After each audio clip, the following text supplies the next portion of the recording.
Bigger, better, bolder. The cold, hard truth is taking talk to the next level. Right here on Bobo 89.1 FM, Cayman's Community Radio. We are still spilling the tea and committed to being part of the change that Cayman so desperately needs. Join Sandy Hill weekdays from 7:30 a.m. for Premier Access, Cayman Voices, Truthful Thursdays, and much more. Cayman's #1 talk show is now bigger, better, bolder, and more than talk. Getting results with hot topics, consumer reports, court exposés, and more. I've come to set the record straight. I've come to shine the light on you. Let me introduce myself. I am the cold, hard truth. Now, from the CMR studio in Grand Cayman, live, direct, it's the cold, hard truth. Now, join the conversation on 345-936-2626. That number again is 345-936-2626.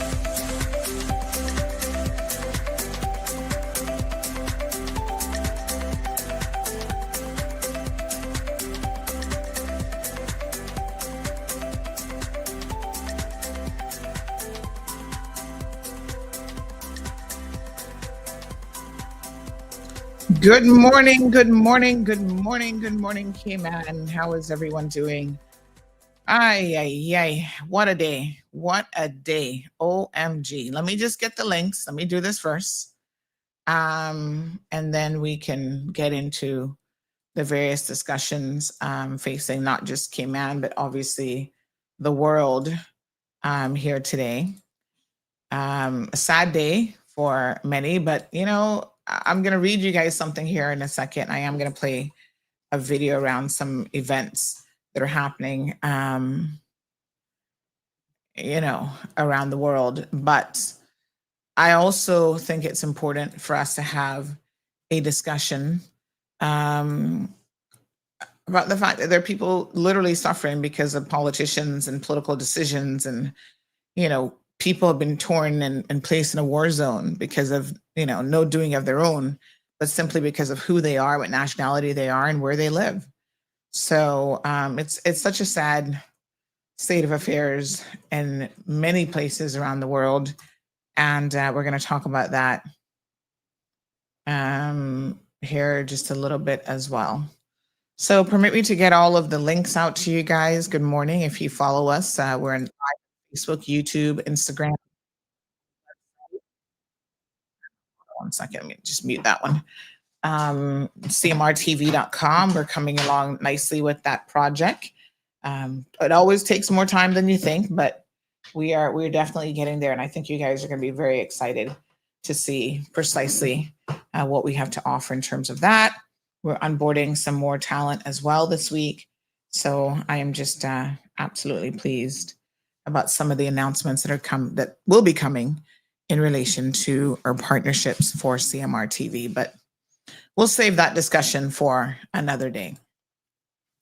So just sending out the links again. Don't forget, please, we have a WhatsApp channel where you can get all of the notifications of, all the news events go there, all of the social media posts when we go live, all of that stuff is there for you to ensure that you tune into. Yeah. Okay. Wow. Yesterday was quite a crazy day in the United States of America. And quite frankly, I'm a little bit at a loss of what to say, in the sense that I'm not surprised,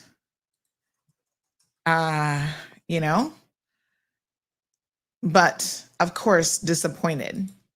I don't even know if they've arrested anyone yet in the shooting of this. I guess, was he an actual politician? more and more, I'm trying not to follow American political news if I can. Obviously, we're in the news space, so anything that's trending big on all of the news platforms, I have to put it up there. But I try not to, to follow them because it puts you in a different kind of headspace. I'm so disappointed. As many of you know, I spent 15 years of my life in the United States of America, and I've never seen, of course, I was a child a lot of that time, but some of that time I was an adult as well. And there came a time when I had to decide, am I going to stay here or what am I going to do? And I had the option to stay and to make that my permanent home after 15 years.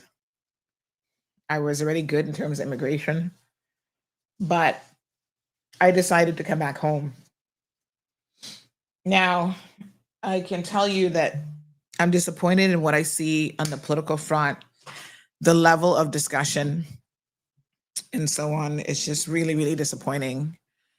And so it breaks my heart to see where America is. It's not the first time that they've had political shootings, for sure. John F. Kennedy, his brother. I mean, listen, America has always been a little bit crazy. And, they like to put down other so-called countries, but in many respects, they are no better than anybody else. And so, I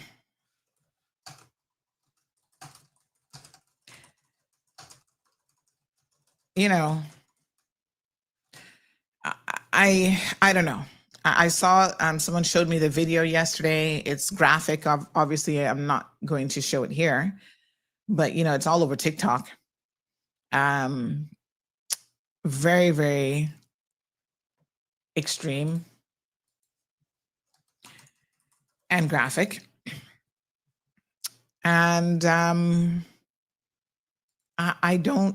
don't know what to make of any of this. Like, my head is just like, it's just unbelievable. What I do know is, obviously a lot of you are very much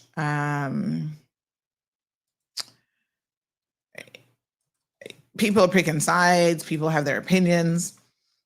And I don't even want to get involved in American politics. Like, literally, when I go to the US now, I try to get in and out as quickly as possible because I'm just so disappointed in what I see happening there. And so I don't know. I don't know what to say. I don't know what to think anymore. Like, it's just unbelievable.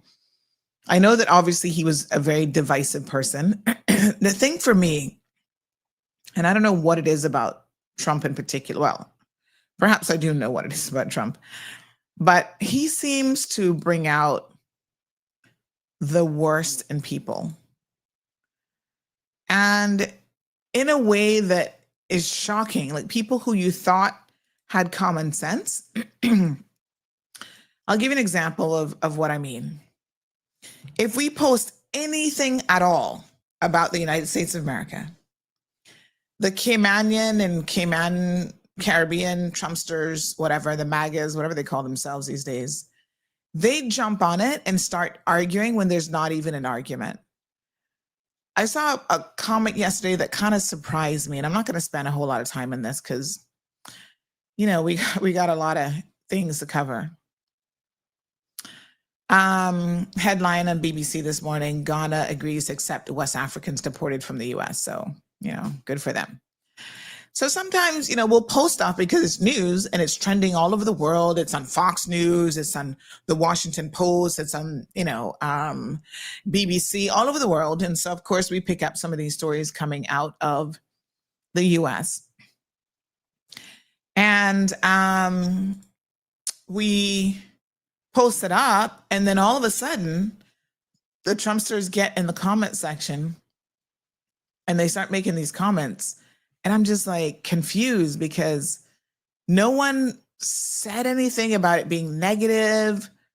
No one was attacking Trump. Like, the article wasn't even about that. It didn't even have that type of vibe.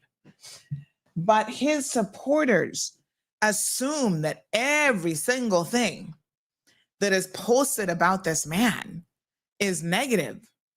And so I am flabbergasted because it says a lot about them and that whole MAGA movement and how they think, but it also says a lot about him because he has been an integral part of this conversation where I don't even know. I'm trying to find one the other day where I saw, what's his name? I think it was the visa story about the ESTA, which we explained at the end of yesterday's program. So if you missed it, yeah. So this is where, who was it that jumped in the comment section? Oh my God. You know, I think it was Tyrone, one of the Tyrones or whatever. I don't even know which one it was.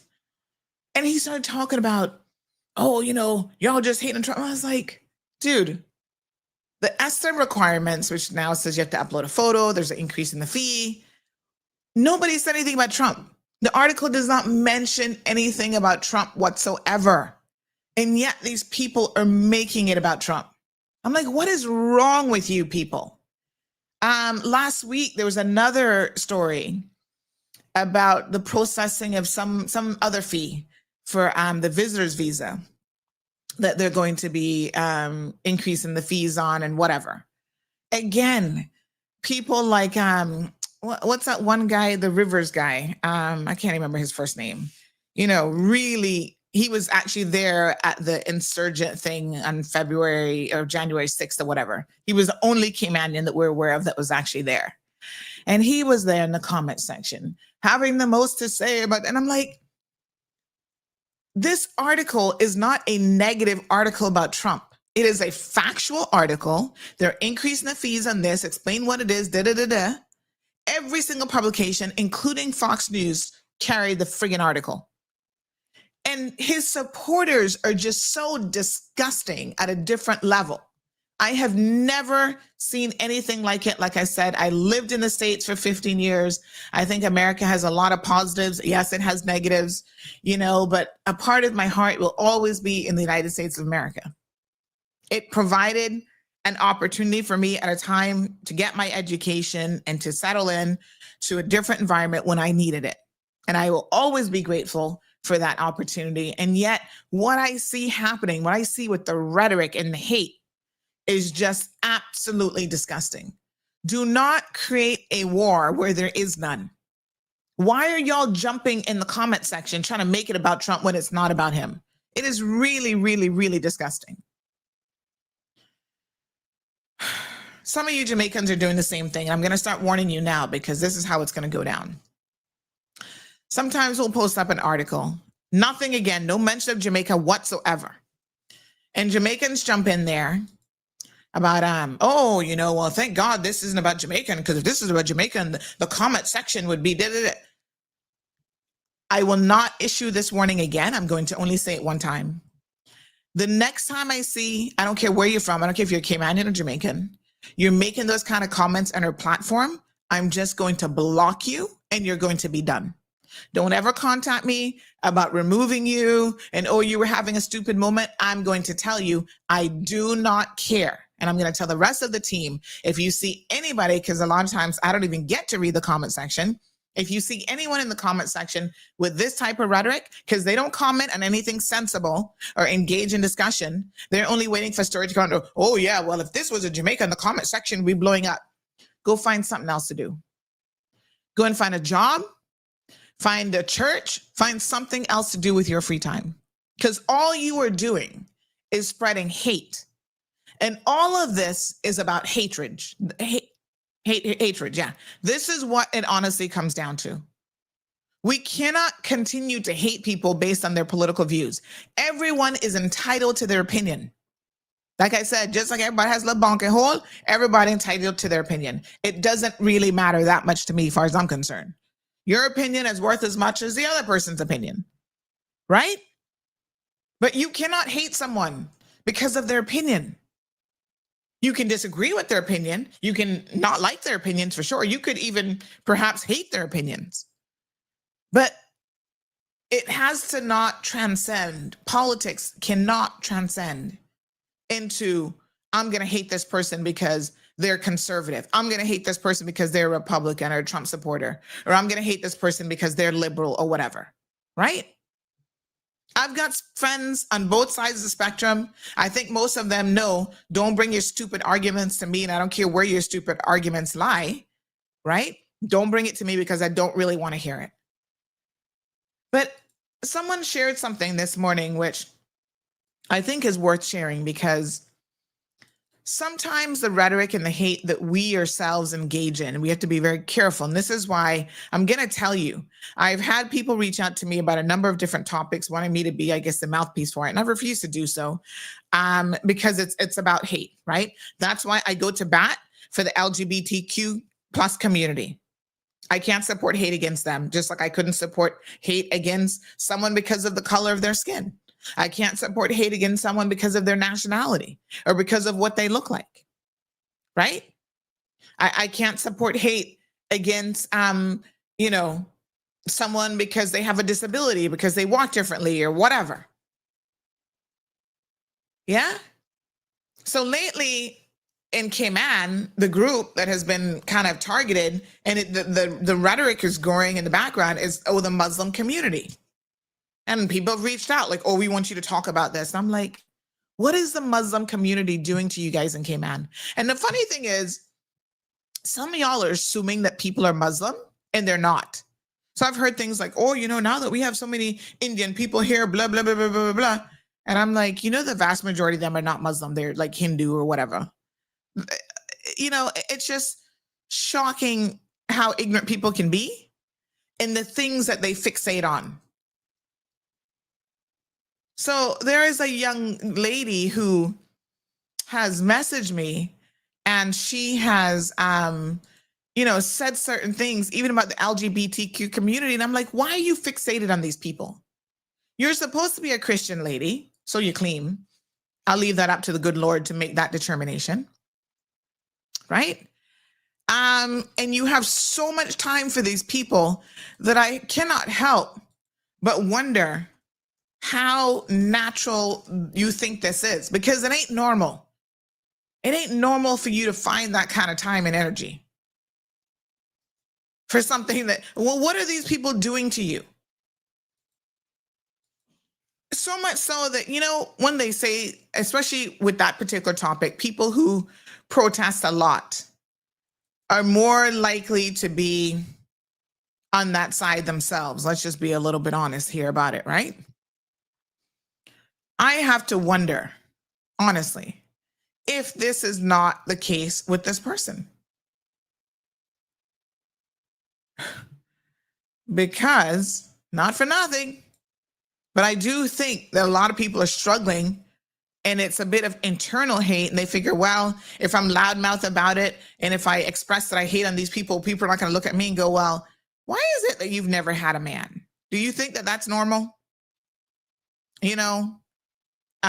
You've never had a man. You have, always been a little bit questionable in your movements yourself. You look like, let's be honest. I mean, if you were a lesbian, nobody would probably be surprised. A Christian lesbian at that. But the point that I'm going to make here is I don't have time for it. Do not send me these kind of messages. Y'all want to hate on Jamaicans just because they're Jamaicans. You want to hate on Caymanians just because they're Caymanians. I'm not really the person to be engaging in that conversation with you. So, super disappointed. But I also know that this, somebody says, give yourself a kaboom, they get into their feelings. Kaboom! Kind of early for kabooms, but there you go. We'll do one anyway. So it is of note, though, that this man himself was one that said a lot of hateful things. I'm going to play something that someone shared in our CMR group this morning. Take it or leave it. But, I saw this on somebody else's Kim Mannion, MAGA supporter, MAGA, whatever they call themselves. And they posted this about trans people, because I think the last guy, they've had so many mass shootings in the US, but the last guy apparently was transgender, they said, right? And so somebody posted something about,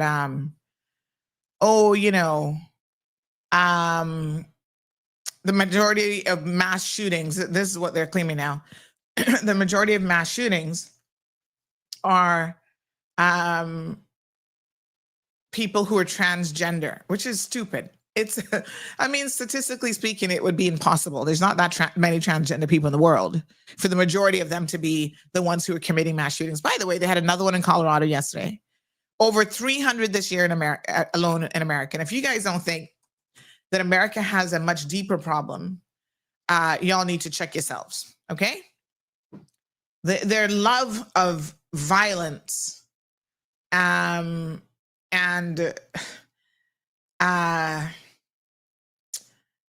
guns and the whole 9 yards is just not surprising. There's a headline saying in The Guardian, the UK says Charlie Kirk's death shows political violence is now a feature of US life. Well, y'all need to look at why that is. Why has it become a feature, right? This man was shot in the neck with blood gushing out of his neck in a very horrific way. Americans dodging and trying to hide under benches or wherever they were. 2 assassinations attempt on Trump alone in 2024. That has never, ever happened in the history of America. Normally they're successful, I guess. I mean, they might have had an assassination attempt once. So when you go back historically, yes, they've had presidents killed. They've had assassinations attempt, but they've never had 2 assassinations attempt. They've never had this level of dissent politically that you see now, like outside of war times, I suppose, right? They say that there is in the aftermath of all this violence, there's retaliation, there's calls for retaliation. Libs of TikTok, the White Ring X account, put simply, this is war. Nobody's going to win in this war, I can tell you that. This is stupid is what it is. This kind of political division is absolutely stupid. They need a more moderate leader, So no one should condone this behavior, because political violence is something that I'm telling you guys will not end well for the United States of America at all. They're going to be the next Gaza, the next Palestine. That's how bad this shit is going to get. Yeah? But there's also a very valid argument that you can't be out there being the center of hate yourself, blaming people for things that they didn't do, whether it's transgender people. The last comment he made was a hateful comment about transgender people that is also very inaccurate. It's simply not true. I mean, you castigate people based on who they are. And every single Tom, Dick, Harry, and their dog in America can go into a store and buy a gun, buy a high-powered rifle with little to no checks done, just show you my ID and fine. I haven't had a mental health episode yet, so we're good. No cooling off periods, no nothing. You're giving people really, really firm access. I also saw the murder of that young lady on the train, and it was horrific to watch that, where she was basically stabbed multiple times. Poor thing did not even look like she realized what happened to her. And then, when she realized that, she started to lose consciousness, and she just died right there. It was sad that she appears to have been targeted simply because she was a white woman, and that is absolutely horrific. This is not the America that I remember. And then we had even less diversity, but we had diversity. I was on a campus with 100 and something international countries represented from all over the world. I remember as a resident assistant, I was on the 13th floor of Fontana Hall at the time. It was a private dorm. And the 13th floor was the international floor. So one of my students was from the United Arab Emirates, wearing his pants all the way up to his midsection. Dad was a preacher, right? Had Ludovic, who was the French artist, on my floor. We would go with him and play tennis. We had a Japanese girl. I mean, we meshed in such a cohesive way as international students. And so I have always had a tolerance for people from all different walks of life. I've shared with you guys before that, had a girlfriend from Malaysia. She showed me how in a lot of Asian countries they eat with their hand. She showed me the technique, how they don't eat with a particular hand because they do other things with that hand. I hadn't really thought about it till she mentioned it. I'm like, yeah, that makes good sense. I've always been open to learning about different people, learning about different cultures, because I think in our diversity, there is richness, right? That's why I say when people come here, I'm like, listen, Caymanians traditionally have been very, very open and accepted people. The kind of closed-minded rhetoric that we're starting to hear is because we've been encroached on so much. And no one is having a dialogue or an outlet for people to be able to say, pump the brakes. When I see some of the things that you guys say, for example, in your women's group, and you're completely tone deaf, and I address it, it's not because I'm hating on you. It's because you guys really are tone deaf and you just don't get it. There's so much that you do not understand. And for the world of me, I'm like, that's because y'all ain't got no Caymanian friends. You've come here and you've isolated yourselves from Caymanians. When, quite frankly, the vast majority of Caymanians are very open people. They're welcoming. They have big hearts. So much so that, of course, we coined Caymankind, and now that is to our detriment. I saw this post the other day where someone says, anyone else who lived in Cayman for 10 plus years feel a shift in our community. I was looking through photos and realized how much that natural sense of community has dissipated over the years. There's an overall shift from togetherness to inwardness. Am I the only one who feels that way? Is this attributed to population growth? What's happening? Well, I can tell you, Mona, that you're not the only one that feels that way. Now, I can also tell you this is really rich coming from, an expat who's been here for over 10 years. If you're feeling that way, how do you think Caymanians are feeling who've lived here their entire lives, who've had to get used to very rapid and quick change that has largely excluded them? Overdevelopment. If the expats are feeling a shift and our communities are more selfish and all this kind of stuff, imagine how Cayman, y'all come from big countries where selfishness is that's how it works. One thing I must say is even back in the day, when I was at USF, I remember there was an incident where a neighbor had assaulted this man because he was a homosexual. And my dog, Oscar, was a puppy at the time. And somehow the guy who assaulted him tried to use me and my little Oscar as an excuse, claiming that what happened, his version wasn't true. And, he was going outside trying to help me get my dog who'd gone under the car. And so when the police contacted me, I was like, what the hell? I said, no, this story is not true.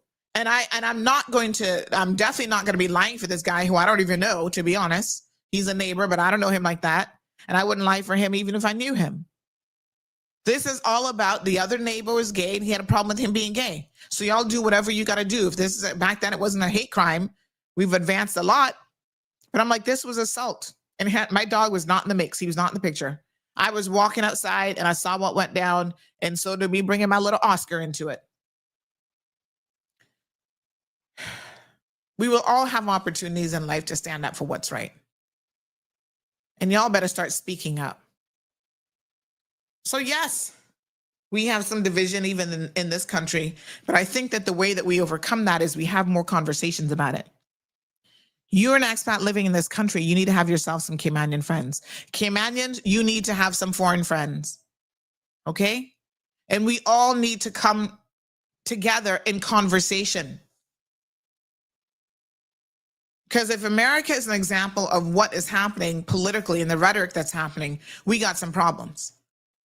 Politicians, if you get on the radio, we expect you to make political change, yes, that's favorable to Canadians. But you have to be mindful of the way in which you carry out these discussions, because you have a level of responsibility to not instigate situations, to not perpetrate hate.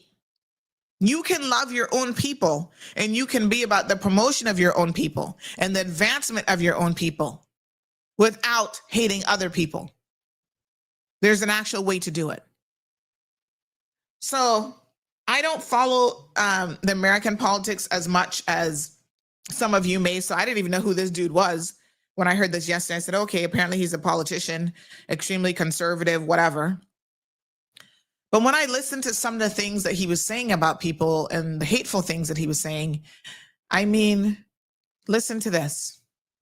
Celebrate what happened to Charlie Kirk, but I'm not going to mourn him either. Charlie Kirk was a terrible person. He was a racist and a misogynist. The volume's a little bit low, my apologies. Charlie Kirk laughed in the face of school shootings. And before those children were even buried, every single time he would trot himself out and say, this is just the price that you pay for freedom. But here's the thing. Charlie Kirk never conceived of himself being the one that would have to pay the price for that freedom. He always thought the consequence would fall on you. Yeah, you and me.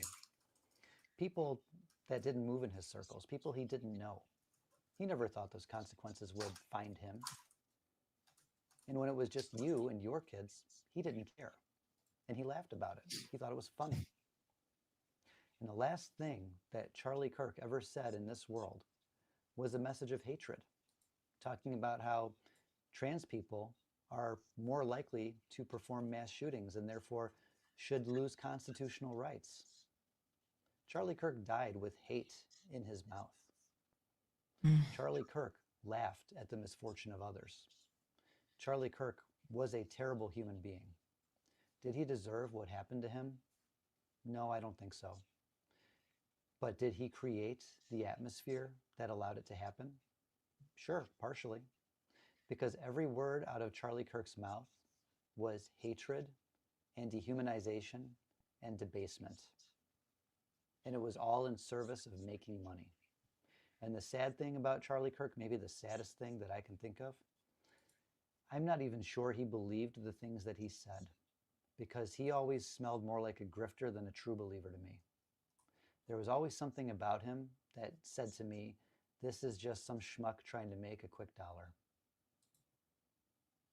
Sad. So, yeah, the volume was a little bit low on that. I suspected that we would have gotten kicked out. Give me 1 second. Let me just play something to get the show back on. My apologies.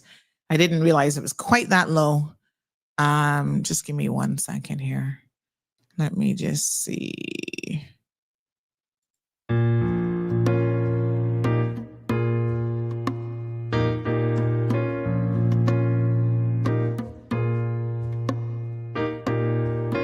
I hear the people talking. What are they talking about? This world's gone crazy, and I'm trying to find a way out.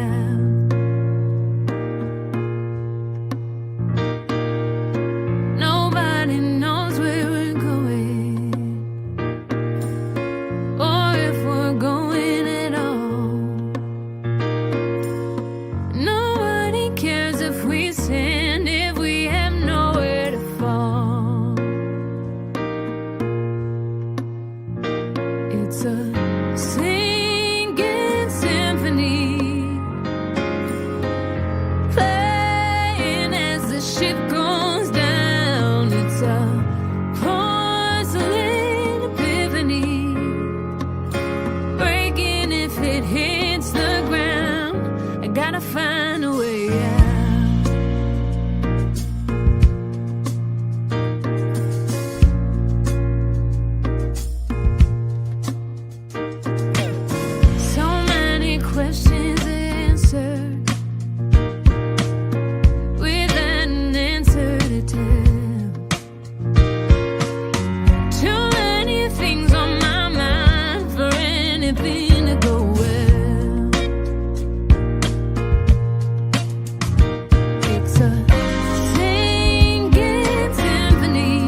Welcome back. My apologies. It appears that the volume on that was a little bit low, and I had my board all the way up, and it still came in a bit low. So I figured it was going to actually kick me out.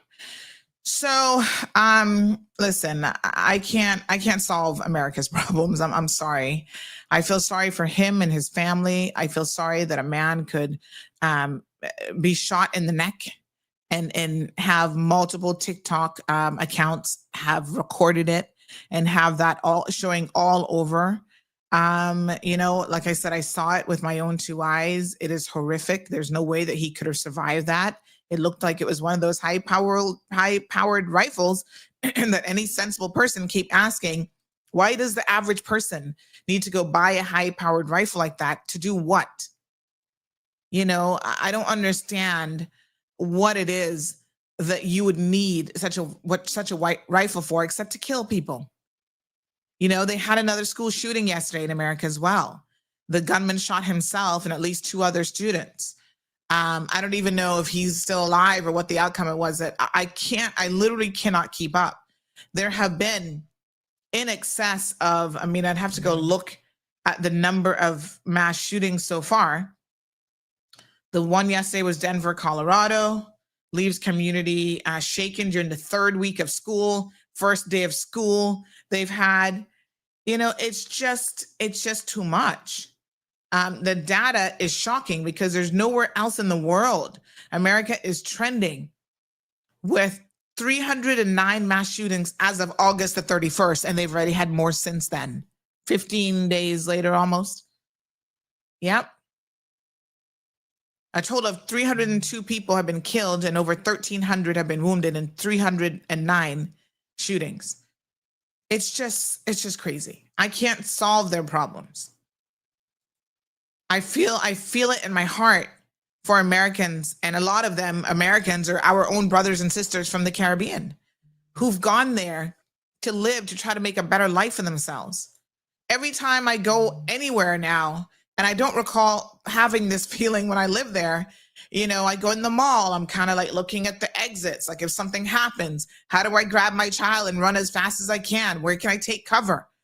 I don't even want to talk about it. It's just a sad state of affairs. And unfortunately, it's not getting any better.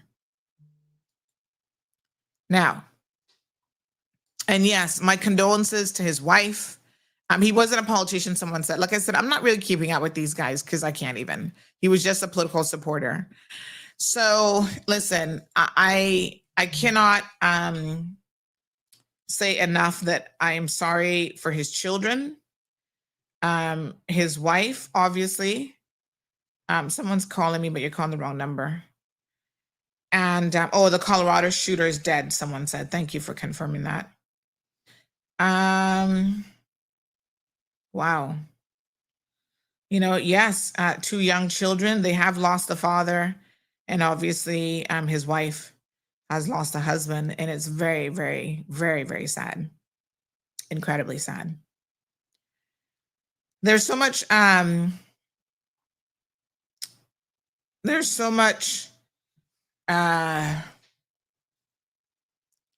rhetoric and violence just all over the world. I haven't really been keeping up with much of Jamaican news, but I did see some big thing that went down apparently. I don't know if Renee is going to cover this or not, but I did see Justin Frazier, not River. Thank you so much. My apologies for any Rivers that I might have insulted. His sister's now River. I think that's why that was in my head. But let me just say that there's some big shooting incident that happened in Jamaica the other day where some gunman, after killing someone over a carton of eggs and then killing 2 other people, was able to hold off the police in a 4-hour standoff. 4 hours. What kind of ammunition and gun did he have? Hello, good morning.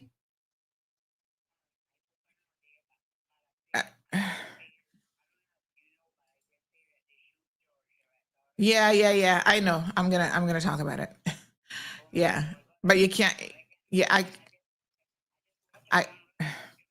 but Yeah, but I'm on air, so we can't have a side conversation while I'm on air. All right. Okay, good. Oh Lord, she's still talking. All right. Speaking of violence, it is with great sadness this morning that I talk about how violence has hit very close to home for us. So Brianne Shillette from Sandy Bay there in Rotan was killed this morning along with her husband. Beautiful young lady, obviously related to the Shillettes here in Cayman. Her father's here, her brother's here. And it is with great sadness that I share this morning that both her and her husband were killed, and they also leave 2 young children behind. So incredibly sad and horrific. She looks like a beautiful young lady. I don't even know what was behind this. I've spoken to some of the family members this morning, and I'm hearing that potentially, it could just be they owned the business. It could just be that they were targeted because of that. Honduras and Rotan can be a bit of a Wild West as well. So, I don't know what this was all about. All I can do is express my sincere condolences to the family members here. Her father, like I said, is Caymanian. He's here. And hopefully they'll get some justice. But in most instances, in a lot of countries around the world, justice just doesn't happen. 2 absolutely beautiful children, a little girl who looks like the eldest, and then a little boy as well. I don't know. So I do know that our newsroom this morning is working on this story. So I guess keep an eye out for the news update on that. It actually happened at their place of work, and it does look like it was very much a targeted situation. So our condolences to the Shillette family. All right, let's move on. So much bad news this morning. Oh my God, I can't even. Okay, let's talk about Cayman. Yesterday, to say that I was pissed off would probably be putting it mildly. I was very, very disturbed to hear that Patrick Thompson, who we did a 2-day expose on,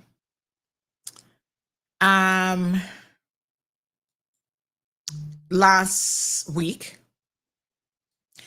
And listen, we've been doing this show daily now for over 5 years.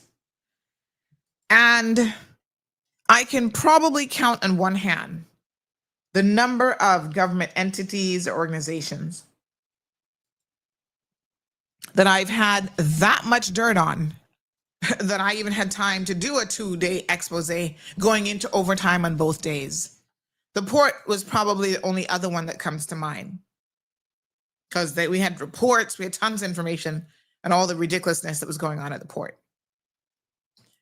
What is happening under the guise of the Tourism Attraction Board is extremely disturbing and needs to be addressed.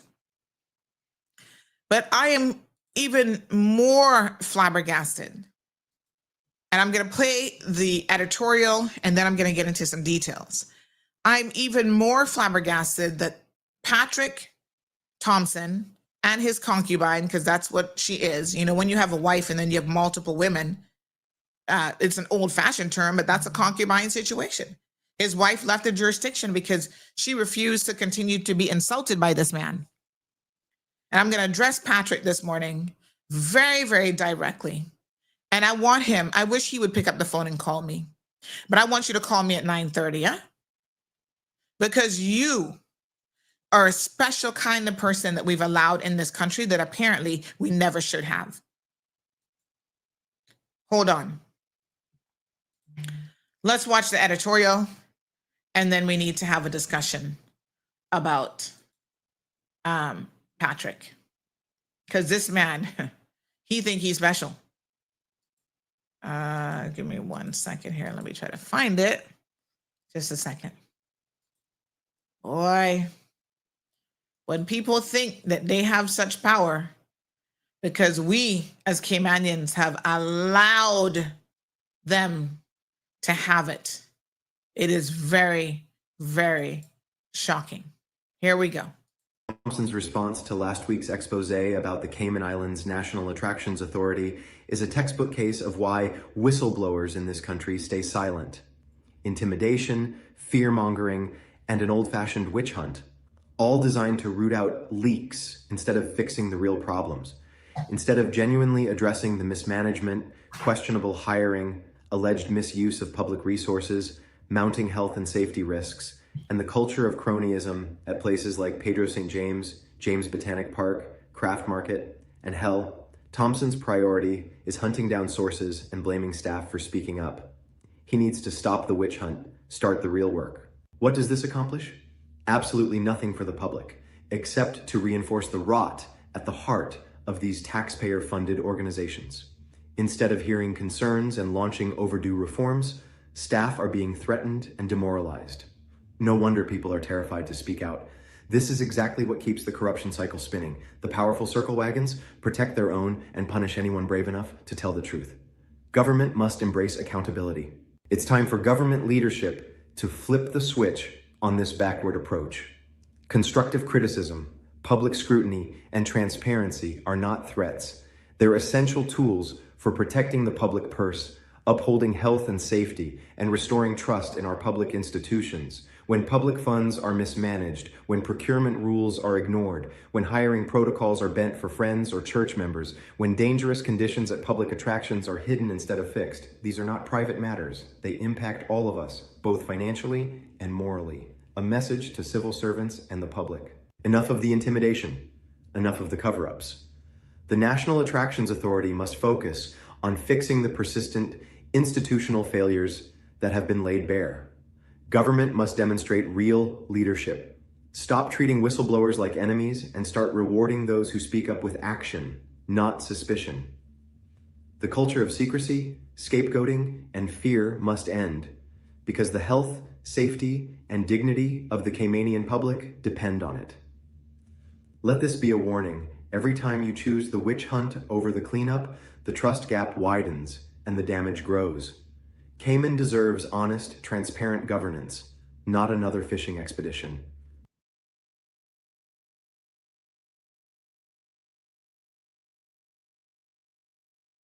All right, folks. Well, I can tell you, a fishing expedition is exactly what he has been on. So, like I said, I made no secret of the fact that this expose was coming. Well, a month in advance, I was doing my research, speaking to multiple people, getting things together. As I announced it, even more people started to come forward from all walks of life. And the witch hunt that has been on is deplorable and disgusting. And let me set the record straight here this morning. I want to make sure that the deputy governor is listening to me. I want to make sure that the minister is hearing me very, very clearly. Okay?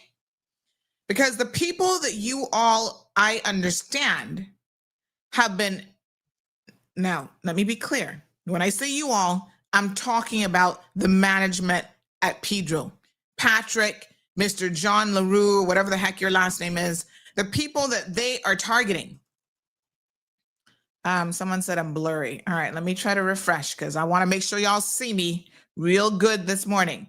Give me 1 second. Let's just do a quick refresh, and then we're going to come back. Let's just play a little Beloved Isle Cayman because it's about to get real up in here, honey child.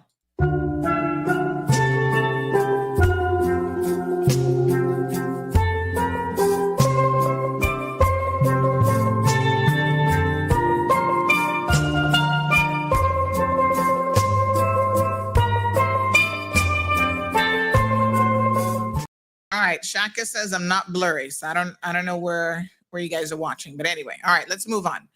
So I'm not going to mince my words here this morning because I want Patrick Thompson to make sure anybody has his number, make sure that he's listening to me this morning, because Patrick, you are the lowest of the low kind of person.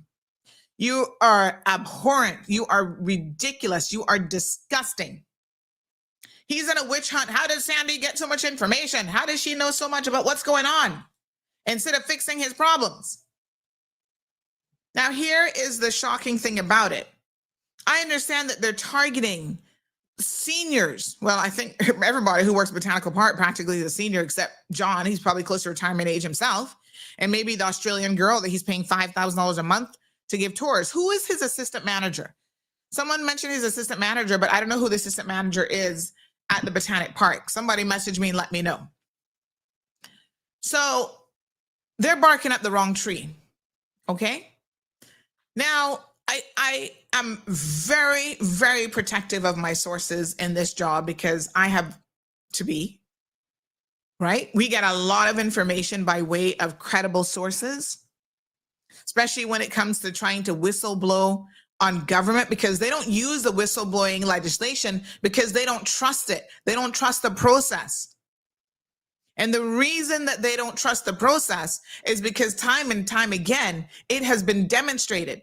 There have been people from years ago when Mr. Gilbert Conley was there, went in and lodged a complaint right in the old glass house, the old government building. And by the time they got down to reception, they could get a phone call from Gilbert and said, "Oh, you think you could go to the ministry and complain about me?" So y'all are not telling me, Sandra Teresa Hill here today, that these civil servants do not have a legitimate reason to be concerned. Okay? Some of you management people, your mouth can't hold water without it leaking. Nothing is kept confidential. And so y'all are now stressing out the staff, going after seniors. I understand some of them are having heart palpitations and all kind of stuff when this has nothing to do with them. Patrick, you are barking up the wrong tree. And I'm telling you something here now. Let me make this very, very clear. The last few Caymanians that are there, that you haven't been able to push out with your lies and your nepotism, make one of them get sick because of the stress you putting them under. Make one of them have a stroke. Make one of them have a heart attack, and you gonna see what gonna really go down. We're gonna make sure you get on the first flight back to Jamaica. That what gonna happen. In fact, I don't care where you go. You can try and go make up with your wife in the States. I don't care. You and Candace can go live in Trinidad. I don't really care. But you're not gonna stay in this country, because we're going to get our picket signs and we're going to protest right outside your church. Enough is enough, huh?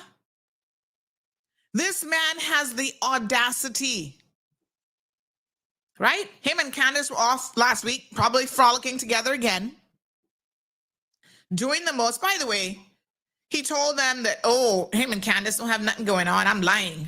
Really. If you say that I'm lying, you know what I want you to do? That if I'm lying on you, that's called defamation.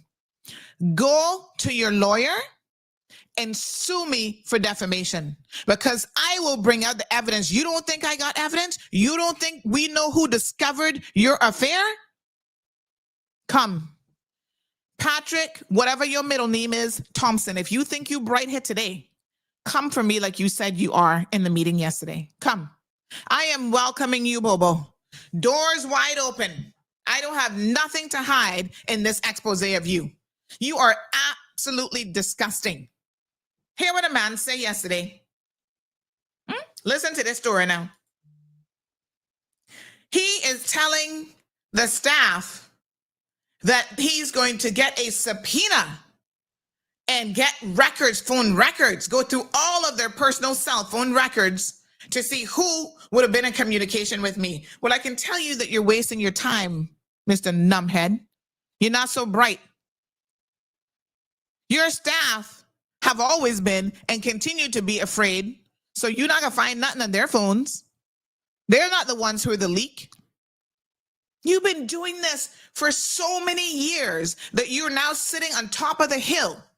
You feel so brazen that you could call this kind of meeting yesterday, an emergency staff meeting at the Queen Elizabeth Botanic Park, and threaten staff about you're going to get access to their phone and you're going to get access to my phone. I know one thing, you going to get a thump upside your head is what you're going to get. Listen, I've been doing this for over 8 years, huh? And yes, I expose a lot of ish, and I talk a lot about people and exposing wrongdoing. I have never, under any circumstances, and we have fried bigger fish than you, had anybody say that they're going to have my phone subpoenaed. They might threaten the civil servants, and the civil servants might believe the foolishness. But, oh, he's going to get my phone? Really? I would like to see you try. I would love to see you try. Because there's something in this country called freedom of speech and privacy. But you see, this is all smoke screen and mirrors. If anybody who works there is listening this morning, this man is trying to put the fear in you guys, but it's not a fear of God, you know, and not the fear of the law. It's the fear of him just being stupid and ridiculous. Huh? But tell me how this man gets so bright. How is it that he could hold this kind of meeting? Did the minister know that this meeting was going to be held? Did the minister know? I saw somebody's comment saying, Sandy, did the minister sanction this meeting? Did they know it was actually going on?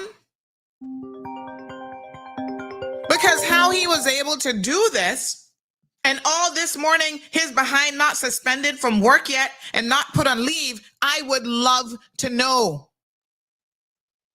Threatening staff is wrong on so many different levels. Good morning, caller. Good morning, Sandra. How are you feeling? Not bad. How are you? Not bad, not bad, not bad. I just wanted to give you kudos, and you can give yourself a kaboom. This is one department.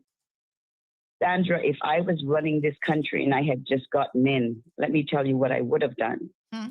I would have went through every ministry and sat with the deputy governor and the governor, and I would have done an audit on the complete, on every department I had. Because when you start off like that, the same thing that you preached during the election, integrity, transparency, and the phrases, I am for my people, you will find out the lies. You will find out that those that are sleeping to the top, like you've said before. You will find out those that have been threatened.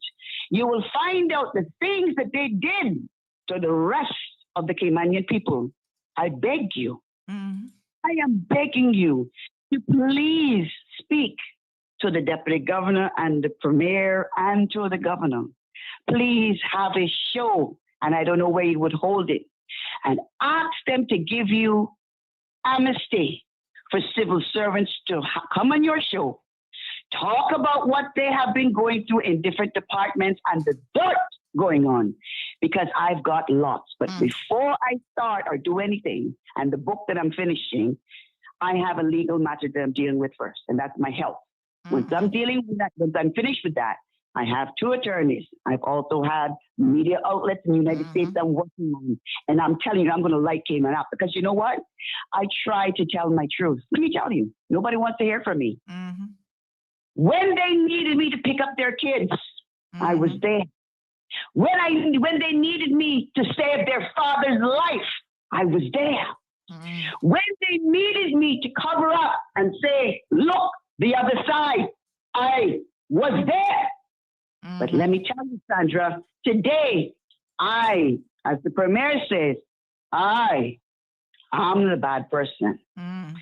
Sandra, there's too many civil servants hurting, and I want to give them this piece of information today. United, I want you to look at all the marches around the world for all the different things that are happening. United, you make a difference. Divided, we fall. To all the civil servants that have never heard my story, that are not my friends, or that are going through a difficult time, what you need to do is log your report first.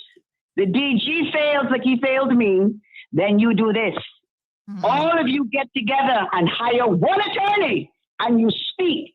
Stand together. If it's 5 of you, 3 of you, 10 of you, speak up. And this is what will bring you that someone will have to listen. An investigation will have to start. Let me tell you, civil servant, I did it. When I said I was going to close the cabinet ministry down for my boss in 2000, the 5 of us stood up, and I have the letter to prove it today, where it was taken to the deputy governor at that time, who took it to the then governor and acted on the matter. Those people don't remember me today that I saved their lives, saved their jobs. Because 2 years later, I was sexually assaulted, and when I needed them, they were not there for me. So what I want to tell the Caymanian Civil Service today, stop the foolishness. When you have the dirt, get together. The unfairness, the biasness, and all the filth that needs to come out, come forward with together as a group. Hire an attorney. Instead of false nails, instead of false hair, instead of eating out every weekend, take that money aside and hire an attorney to be able to speak and bring your truth out. Because you have to remember, the day is coming when you're going to be too old, and if you've got children and grandchildren, and you continue to let the fester of filth and untruth continue to permeate this country, what is going to happen is that your children and grandchildren are going to come into a worse world, and there will be no one to stand up because you'll be too old, and no one's going to want to listen to you. No one's going to want to help your children. So to make sure you kill the rats, to make sure you kill the roaches, you have to stand up now and tell the truth. And Sandra is here telling you that you need to do it. And Lisa Prendergast is telling you that she's got a lot to say, a lot to talk. She's got evidences. She's got recordings. She's got paperwork. Okay? And she can do the same thing. So let me tell you, civil servants, you all better wake up. Listen, Mr. George McCarthy, our financial secretary, was the first one that ever got the civil servants together, and they marched. Go have a meeting with Mr. McCarthy and find out how you need to do it, because Mr. Manderson is not listening. And I can tell you, we have a new government. I am happy about a lot of them, especially Michael. Very proud of him. But I'm telling you, you all need to let the government know the old day is out. This is a new term. And what we want is transparency. What we want is justice. What we want is to clear the air in every department. Let me tell you quickly, Sandra, please give it to me because I'll pay you for the time. Just let me tell you this quickly. Civil servants are the backbone. If you've never been through Hurricane Ivan, let me tell you what we went through. We were placed after in every department, especially those that was in internal and external affairs. We were placed at the airport hangar. Okay? And we took care of people, and our national airline flew. Those pilots worked overtime, flying people out, people that were actually hemorrhaging and didn't want to stay in this country. I helped a couple that was losing their baby, wanted to get to Miami because they did not want to be in Cayman. We were cursed every name in the book. We were stupid island people. We were black. We were ignorant. We were this, that, and whatever. Myself, Christine Wright, and the whole team, Miss Janice McLean, the whole team worked on helping everybody get out of this country. Let me tell you what else civil servants done. And I applaud every fireman, past, present, and those that are lying in their graves. Those firemen went out in the middle of Hurricane Ivan to spots and told everybody that was at Mariners Cove and everybody there, they had to leave because the wave was coming. They were in their gear. They should have been, some of them should have been home with their families, but they couldn't. They worked overtime. And let me tell you what the police officers did. They failed our country. They failed our country because they were so devastated about what they had lost that we had to actually have people deputized. But our firemen, never left anybody's side. They were there for the planes coming in and out. They were there for the houses. They were there for everything. And every fireman deserves to be commended, past, present, and there should be an award ceremony for them, because those civil servants, especially our firemen, never left their side. Our police failed us, but not our firemen. You hear me? And let me tell you, I am the one that is responsible for getting all of the supplies for every school to be fixed. And Colonel Gomez can tell you that I was in charge of the Cox plant. Why? Because I worked with Mr. Linton Tibbetts, with the late Kipling Douglas and the late Jeffrey Ramsey, who took care of us when we went to the BRAC. He treated us like royalty in his hotel. And because of his niceness and kindness to all of us and respect, I decided when I was building my house that I would give him my money. David Nelson, that ran that plant, that boy deserves to be commended for everything he did to put this country back. I was the one that they came to. I was the one that Colonel Gomez said, thank you on so many occasions, Lisa, because you took us from the bottom. There were so many people from that plant, past CUC, okay, needing supplies. Lisa Prendergast, you hear what I tell you? Is the one that worked and got all of the materials to build our schools back and to put everybody back. But like I said, no one knows the story. So when I tell you civil servants deserve to be respected, the good ones, not the ones sleeping. Because as you know, I could have been a chief officer if I wanted to, if I took the advances after I was sexually assaulted. So when I say that we need to respect civil servants who have worked their backsides off through such devastating hurricanes as Paloma and Ivan, we deserve heroes' medals. And that's what we should be getting. That's the first one of the first things that should happen. Take care, Sandra. I appreciate it. Thank you very much. All right. Bye-bye. Patrick, thank you, caller. Or if they gave them amnesty, we might have to set aside a whole month just to have shows on the exposés. But anyway, let me say this. Patrick Thompson, you claim to be a man of God.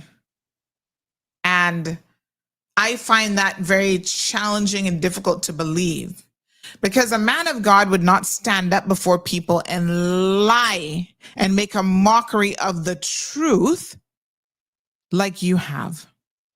Okay? First of all, your claims say that I'm lying on you about your concubine Candace. You sure you really want to go down that route?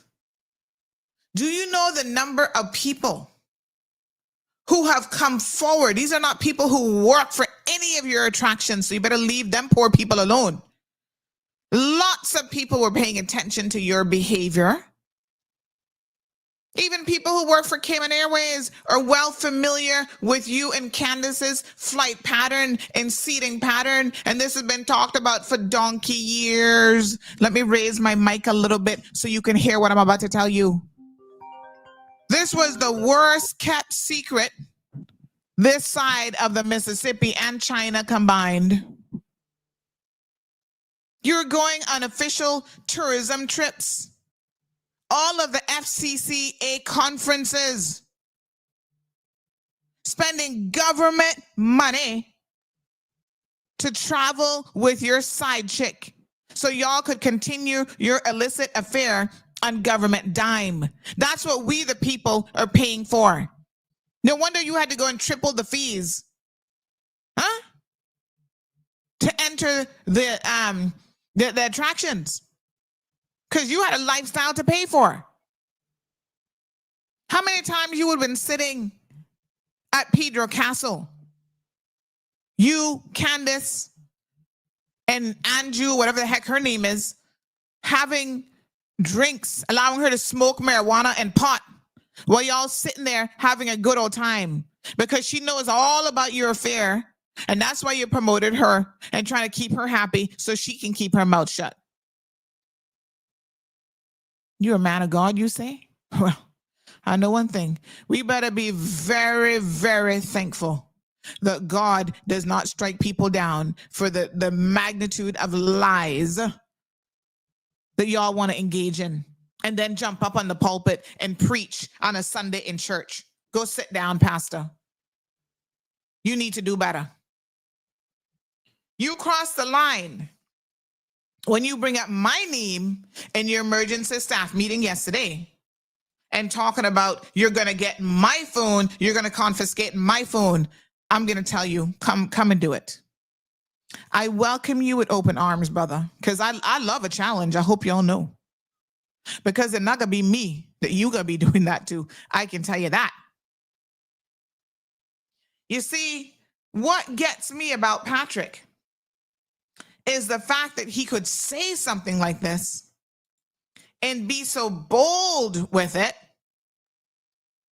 The only way that Patrick could be so bold with this is because he has recognized that everyone from the ministry, previous ministers, his board, have not had the gumption to do what they needed to do with him.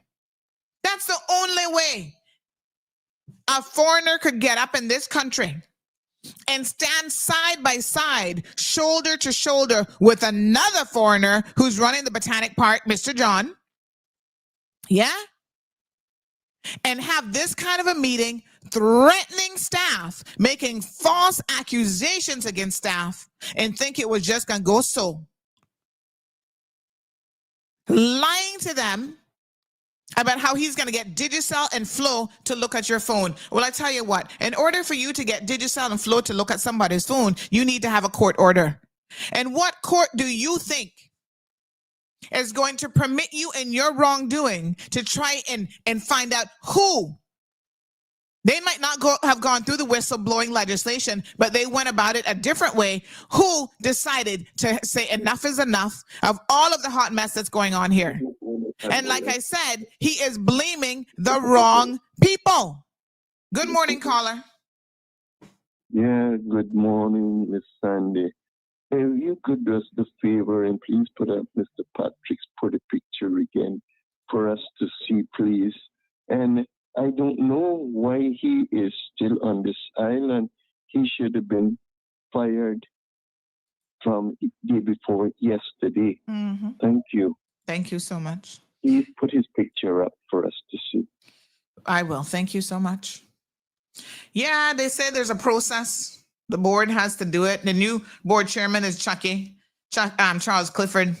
So it will be left up to Charles Clifford to deal with this hot mess. Well, y'all have more than enough evidence now. Come on.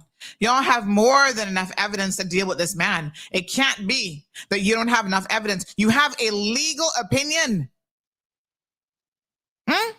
That the man has broken the law. Unlawful. Go read the legal opinion. That alone should be enough. Now, Patrick, we got over 630 people listening to the show here today. So in case Patrick pretending that he's not listening, I need one of y'all to go out there and advise him of what I'm about to tell him. Because again, he has no regard for laws in this country. Somebody died and made him king, evidently. Because he believes, that he is running the show. Patrick, do you know that you need to go and familiarize yourself with Cayman's Public Service Management Law? Because in there, it talks about conduct related to harassing or threatening staff. Right? The law requires that all public servants are to be treated or to treat others with courtesy, respect, and explicitly prohibits any form of harassment. And what you did yesterday crossed the line. Okay? Go and look at the Public Servants Code of Conduct. How they must treat someone with impartiality, without harassment of any kind. That's quotations. This is listed as a central professional duty and any significant failure to comply is grounds for discipline or dismissal. Check the legislation, folks. He continues to breach legislation without any regard at all. He is the worst kind of manager I have seen in a very long time. Workplace behavior. The PSML also emphasizes adherence to the highest ethical, moral, and professional standards. Well, let's just say that those have been breached on more than one occasion. Sleeping with your subordinates does not meet the highest ethical, moral, and professional standards. Promoting her, although she is unqualified, over a Caymanian that was qualified does not meet the standards of ethical, moral, and professional. You have failed. Let's continue. It requires a safe and healthy working environment that is non-discriminatory and values mutual respect. I understand that Botanic Garden shut down this weekend in order to try and fix a mold issue that they have known about for years. That alone should be grounds for dismissing John because he has put the life of his workers at risk. We have both Jonathan and Denny on the line. Denny, you were first. Good morning. Morning. Morning, dear. Procedurally, how soon can he be removed? They better hurry up and make it quick. That's all I can tell you. I'm talking about regulation. What's allowable? I mean, listen, all the S that this man has done, I'm cognizant that it's 8:51. I agree. They should just give him notice. I'm sure it's a 1 month notice that is required. Well, what you're describing has to be considered extraordinary. Of course. All of this is grounds for being summarily dismissed. Now, the question is, does Charles Clifford have the balls to do it? Because he's the new chairman of the board. No, it's worse than that. It's worse than that. Well, I'm not trying to disparage him at all. No, this is criminality as far as I'm concerned, but yes. Yeah, right. I just want to be clear. If the governor, who's responsible for good governance, wanted to put a stop to this would stop immediately. Mm-hmm. The question is, why is this dragging out in this way? I'm sure that if it was affecting her, it would be stopped immediately. Because what you're talking about is intimidating civil servants and threatening people. I find it hard to understand that there is no regulation in place that accounts for such a scenario. Mm-hmm. That's just not how the British legislate. They make sure and have a catch-all phrase that allows them to punish even your dog. So if they want to do something about it, I don't think that it would be a problem. Now, I'm calling on the governor, the deputy governor, Charles Clifford, and whoever else is involved or have authority to do something about it, to act immediately. Mm-hmm. You see, this whole whistleblower legislation, that's a total joke. Mm-hmm. It doesn't protect the individual at all. What it does is it puts you on the record efficiently so that you're on the hit list. That's what it does. That has to change. Yeah. You see, all right, I can leave it there. Mm-hmm. Take care. All right, Jonathan, yes, thank you, Denny. Jonathan, good morning. Good morning, Sandra. Let's get to the brass tacks on this. Is there incontrovertible proof which demonstrates, whether it be videographic or recording, which incontrovertibly proves that this man, Patrick, acted in this way or will proving his transgression which is under discussion right now, rely on those who were intimidated being willing to bear witness to Patrick's actions. Well, Can you please answer that question for me first? if they had assurances, yeah, that they would not lose their job, because like I said, this man has been up to so much in terms of shenanigans.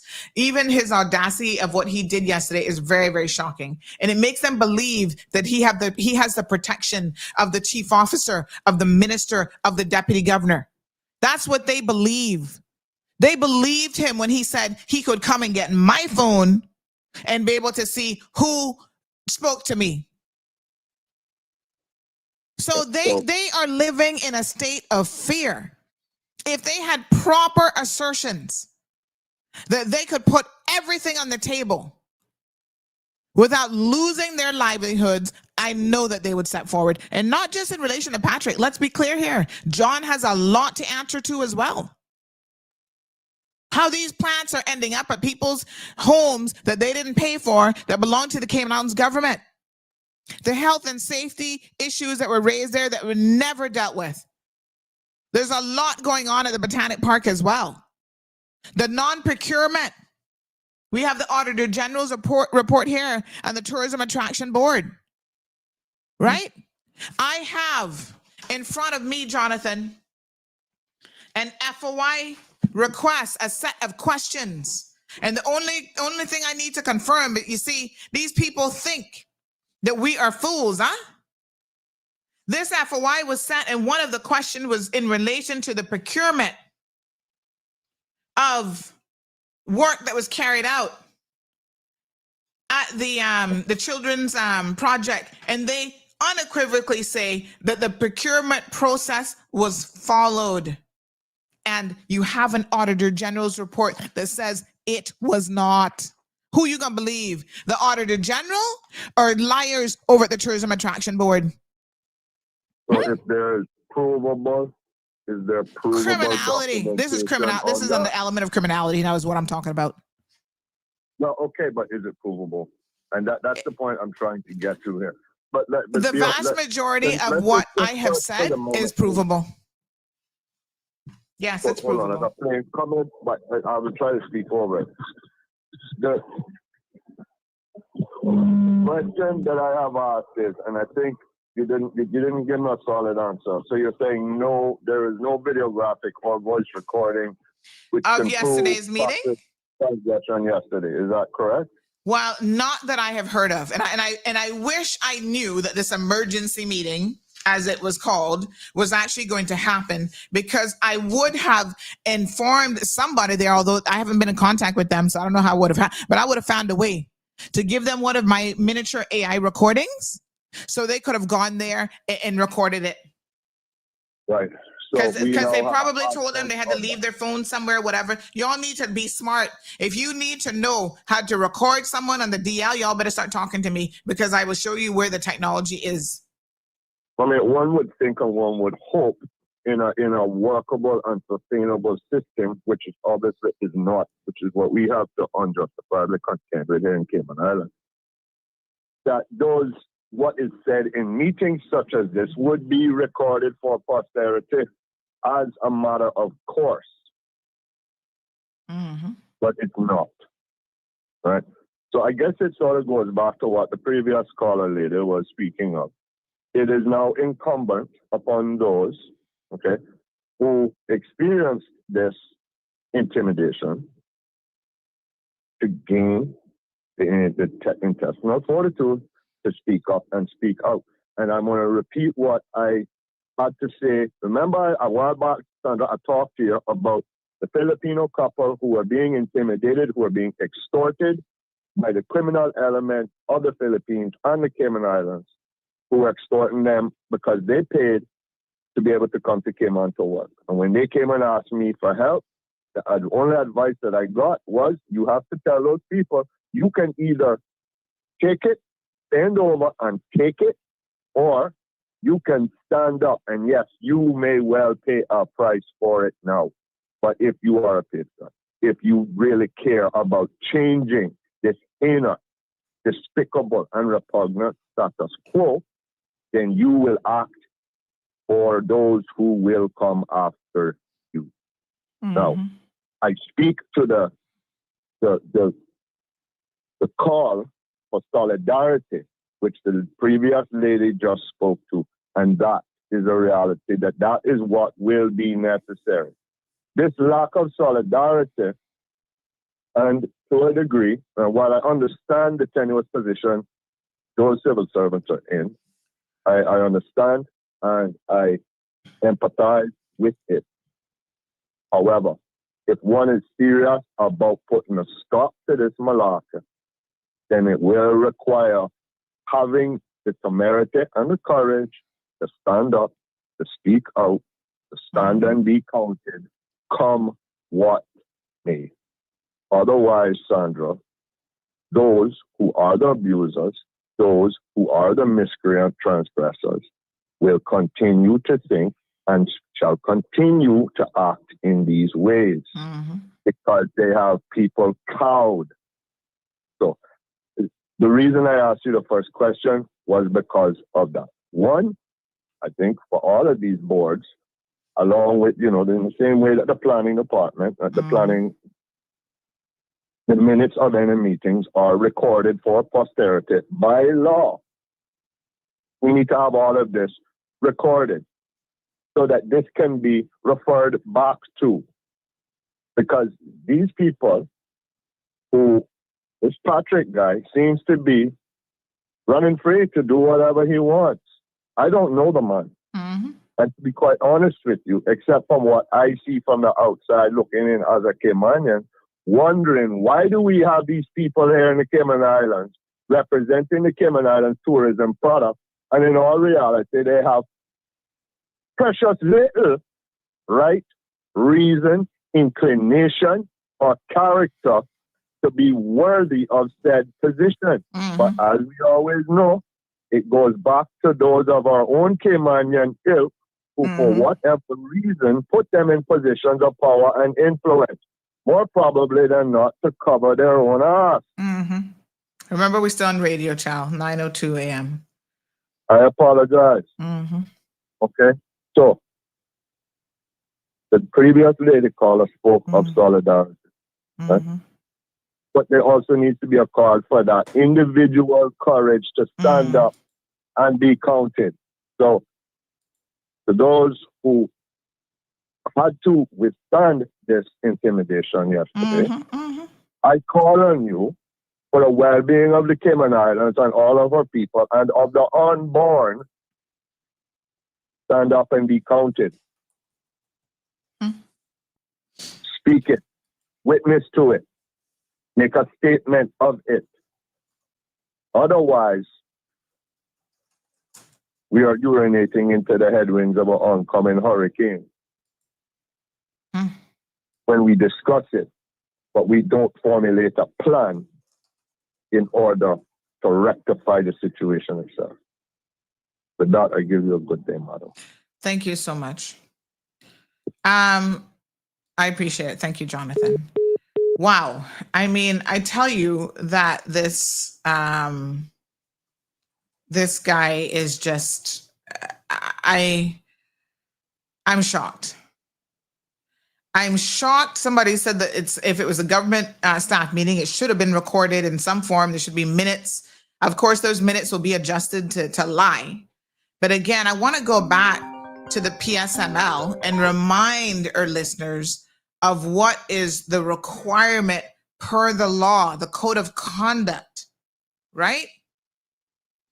It talks about the law defines misconduct for public servants as including failing to comply with the Public Service Code of Conduct, which covers harassment as well as following all workplace rules. Victimization or retaliation against persons making complaints, including about harassment or threatening behavior, is treated as misconduct and grounds for disciplinary action under the law and related policies.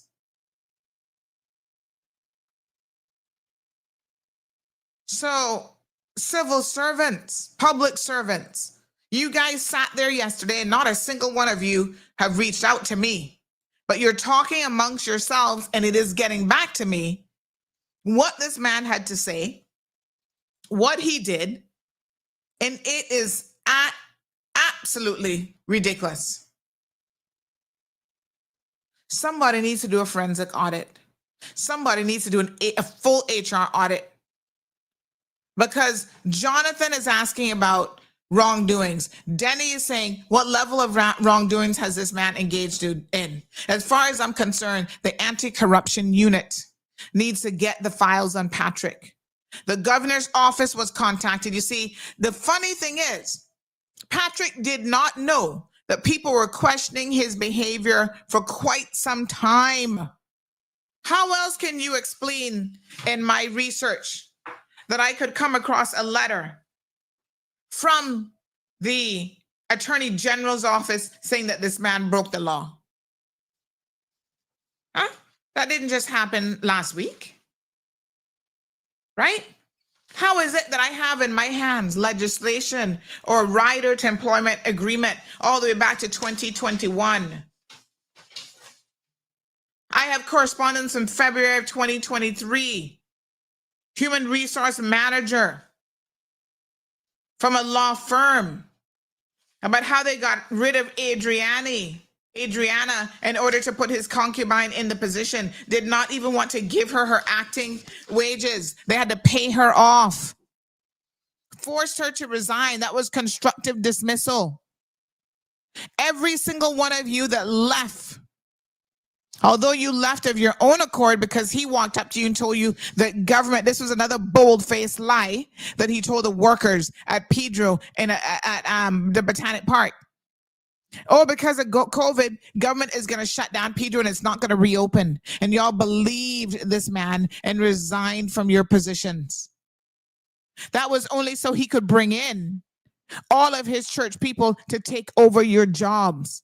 Government, go in there and research how many people have been hired and employed at these attractions that go to this man's church.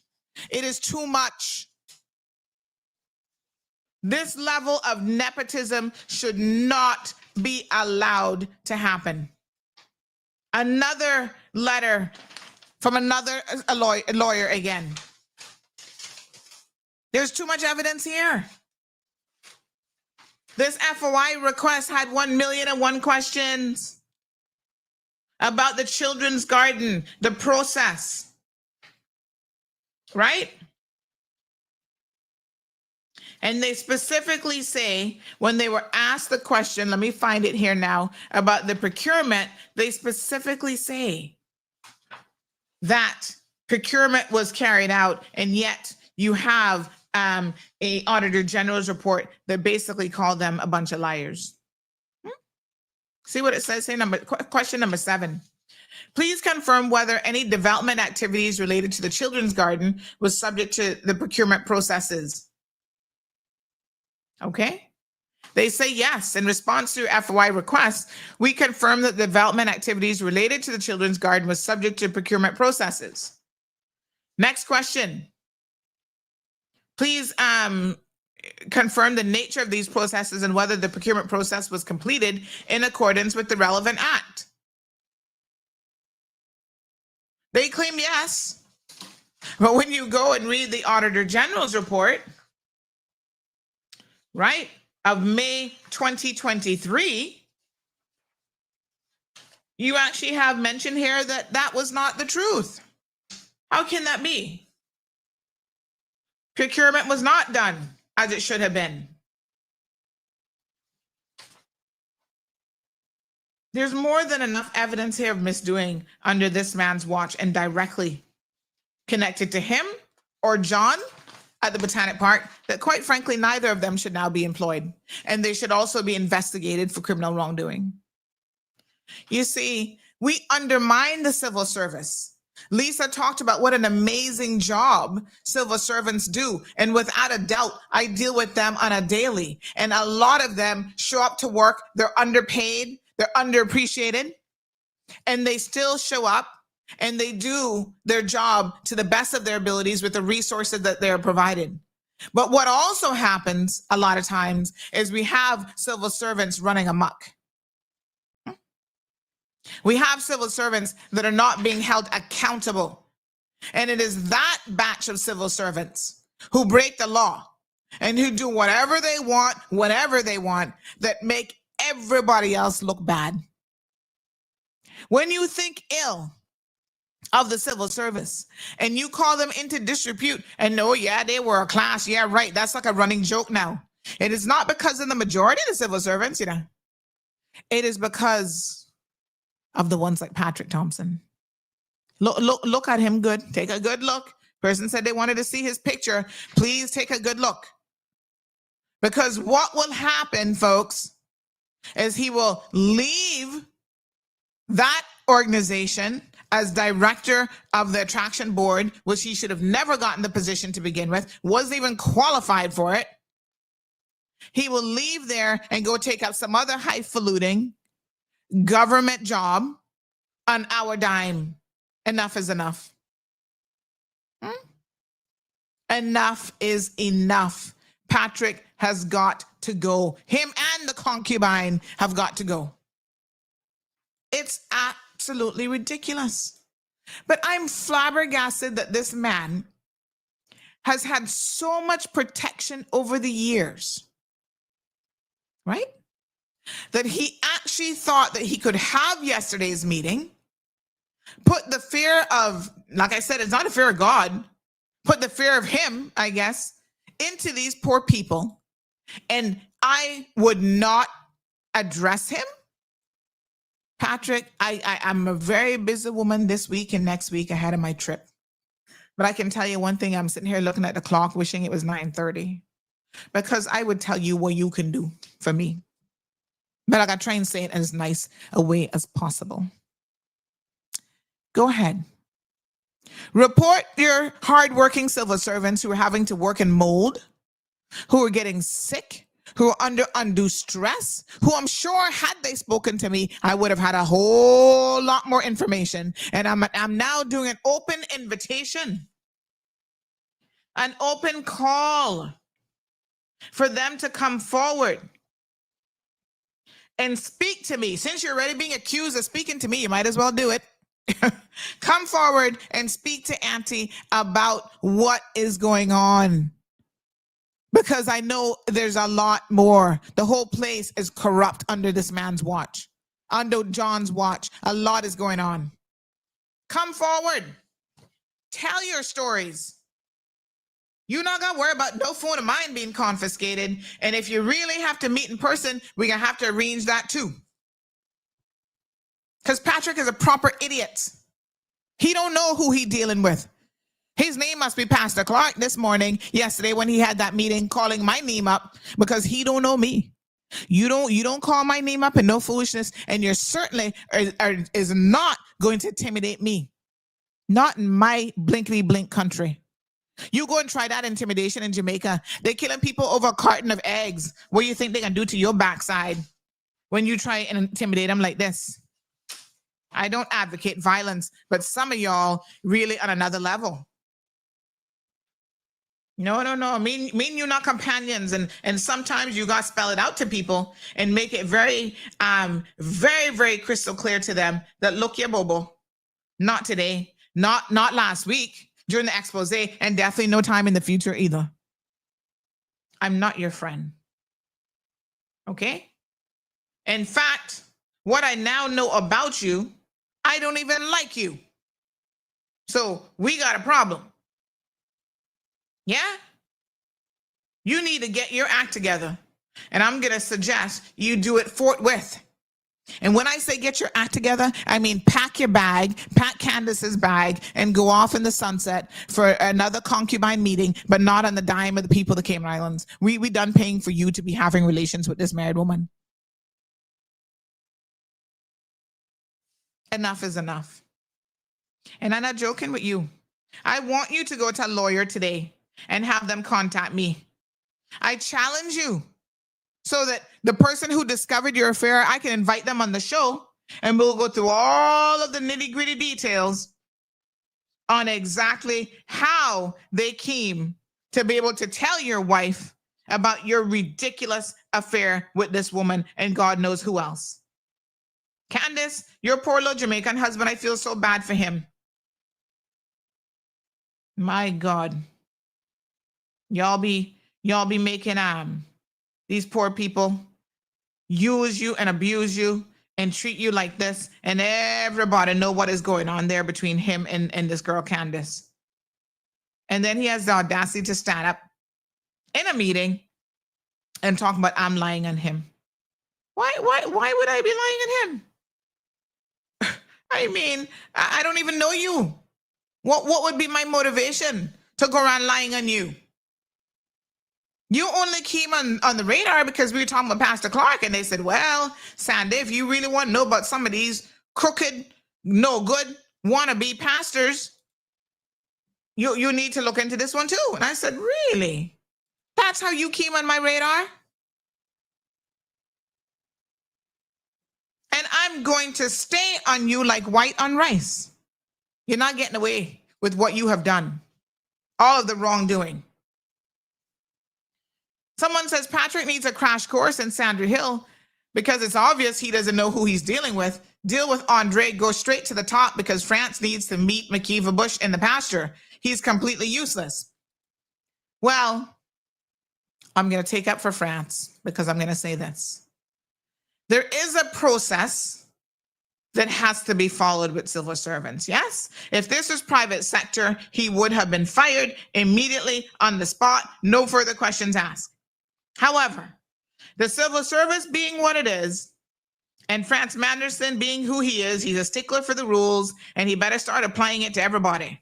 Because France, I'm sitting here going to bat for you, but at the same time, these people are telling me maybe you were turning a blind eye because Miss Carla Reed, who was the board chairman, who was equally turning a blind eye and involved in some of this wrongdoing by assisting Patrick, whether she understood the magnitude of what she was doing or not, really is not my concern. But people are alleging that you were doing that because Carla is your good cousin. And the two of you are like, very close as cousins. Now, I'm going to say that I'm going to try to give you the benefit of the doubt and don't believe that.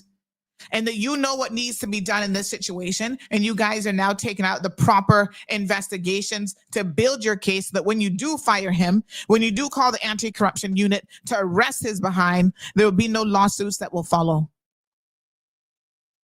So let's give France the benefit of the doubt and allow him to follow the process per the same piece of legislation, the PSML, that we are talking about. Go ahead, France, do your job. Give him his notice and deal with what he needs to do. The board has a direct obligation to be able to handle him, from what I can understand. Since this is a statutory authority, they can fire him, and they better do it.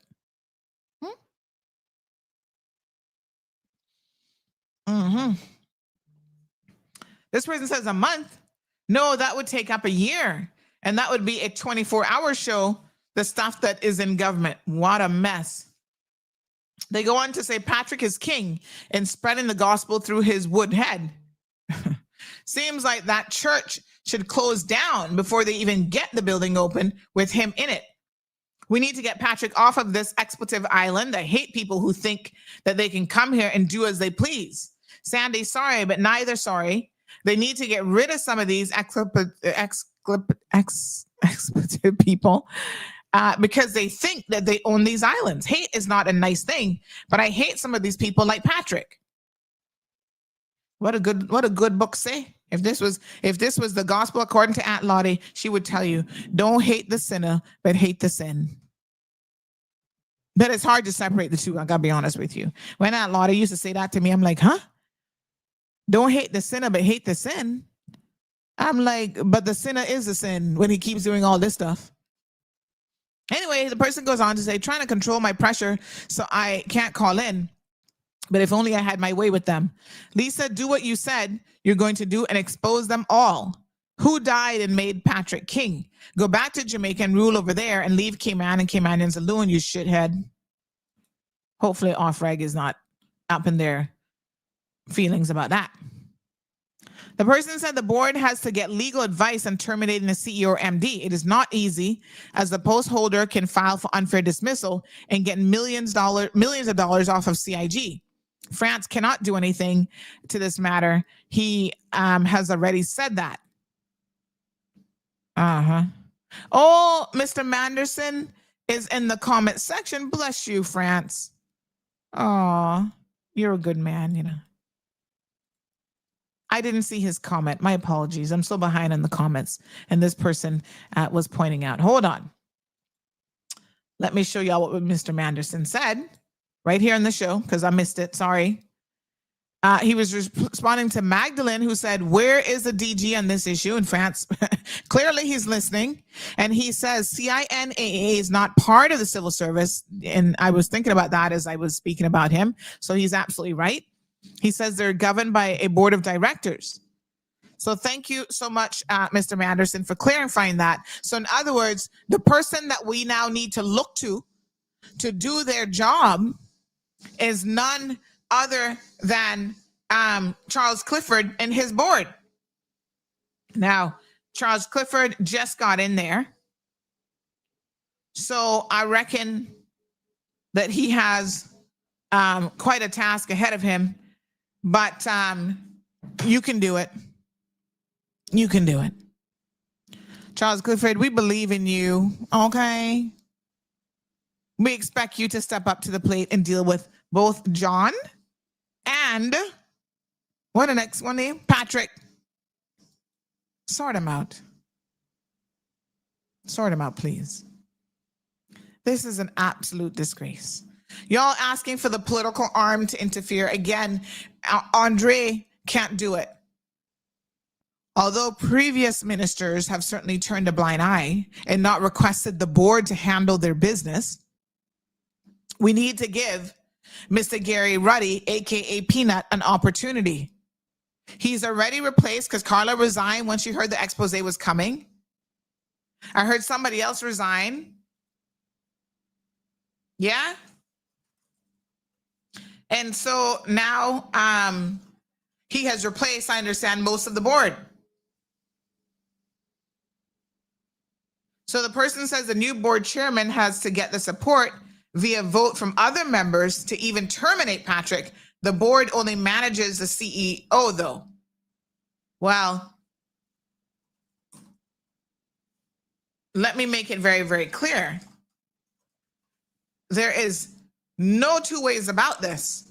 Mr. Clifford has more than enough evidence for him and the rest of his board to make a very firm decision immediately. Allowing this man to stay there. In fact, you can put him on gardening leave because the accusations are so egregious while you guys carry out your full investigation and go through your process of getting advice for legal. Get somebody else in there to act.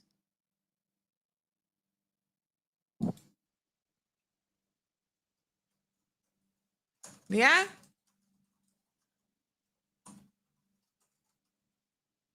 Because this is ridiculous.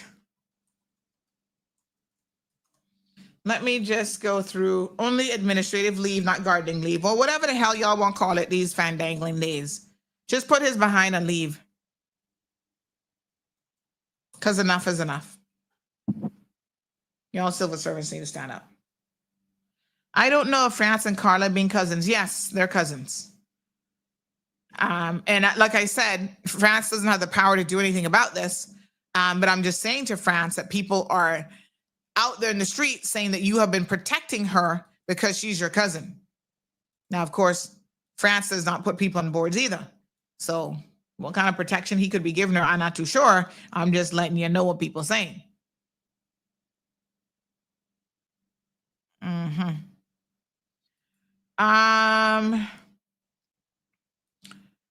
Tell Mr. Denny it's because Minister Ruddy wants to keep friends with his chief officer, spared as Strand and Patrick should be gone. The chief officer has turned a blind eye for many years.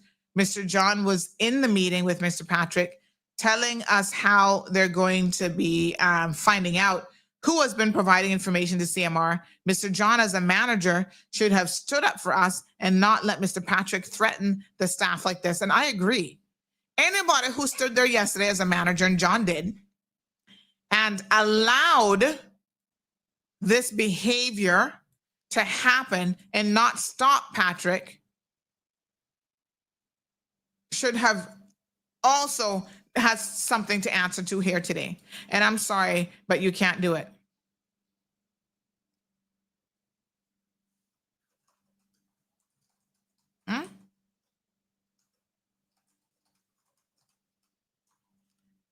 All right. So,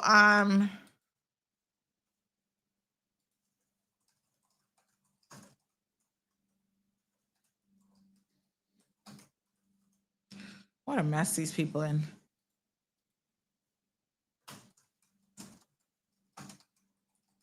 Oh, what a hot mess. No, sir. Let's see. Good morning. Listening intently. Where and what does the chief officer do in this country? When there's a problem, aren't they the responsible party for the government organizations? Well, my God. I mean, it's a good question because it's a question that a lot of people have asked in relation to chief officers. Again, enough of them giving people, a bad name. Jonathan says your phone does not have to be confiscated for your information to be uncovered. Regardless, I want to know how he intends to do it. How is he going to be getting access to my phone to take information off of it? He has no legal right to do so.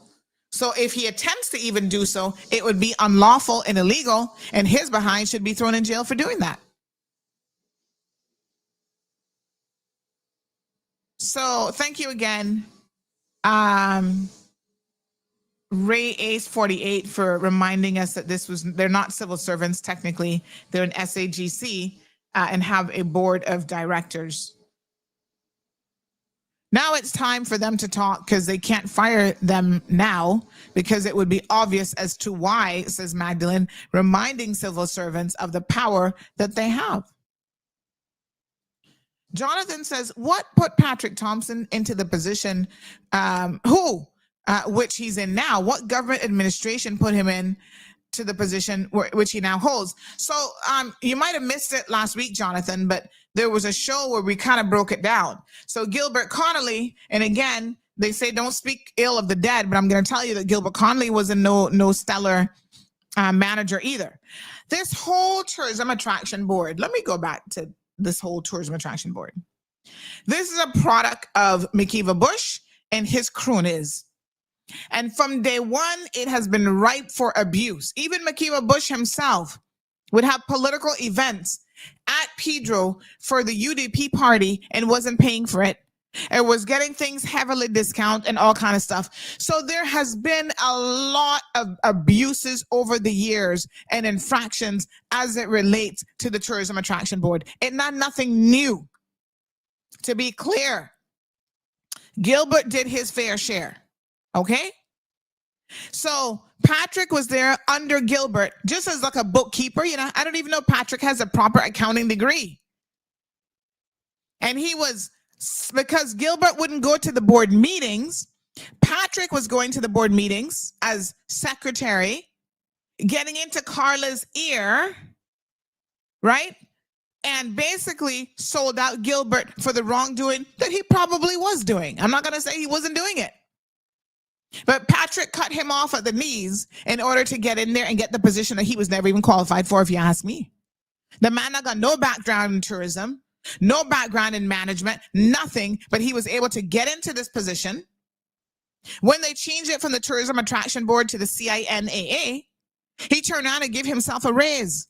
And this is where the board was not being held accountable. Because he can give himself a raise and then Carla Reed signing off on it? What the hell? Good morning, caller. Hello, Sandra. How are you doing? Not bad, darling. How are you? I say it's a pleasure to witness you in full flight. Thank you. I said I want there's a subject topic, an issue that I want, but the time is not appropriate now. So I could just give you an accolade this morning, right? To thank your mother and your father for having you. Oh my goodness, thank you so much. Out of the billion other children that they could have had, they managed to have you. Thank you. You managed to find yourself in the camera, because I don't know what Cayman would have become if it wasn't for you. What you call it, CMR? Cayman Mall Road, honey child. Some of them are confused when I started this over 8 years ago by the name. I said, boy, y'all trying to come late. Let's understand what the Mall Road all about, not true? Yeah. Tomorrow I might sing you the song, my boy, what your name is? That song, anyway, the Cool Hard Truth. Well, you know that's her theme song. That's how we get the name, man. That's her theme song. I can play it for you before the end of the show. I might open it up for you tomorrow morning. So I say, if you hadn't showed up on the scene when you did, right? I don't know what would have become of this Cayman Island. Now I don't know how much. I know what we need to do, but I don't know whether we have the time, whether we started too late. No. We can fix this. We gotta hang on to hope now, honey child. One thing I know, we can't give up. We gotta hang on to hope. And what you gotta do, you gotta have. I won't big up another friend of mine. We went to school together, right? These leaders that we have elected with this fanciful income that they make, and thing, right? What they need to do, they need to contact my schoolmate, Graham Rankin. See how he managed to find the size balls that he got and be counted. And what's your opinion? He could only become what he said. So I won't be at Graham Rankin for standing up for Cayman. Yes, thank you. Absolutely. He just had a birthday a couple days ago too, so happy birthday. Okay. Yeah, that's good. You had a birthday, is that? No, Graham just had a birthday. I think it was day before yesterday.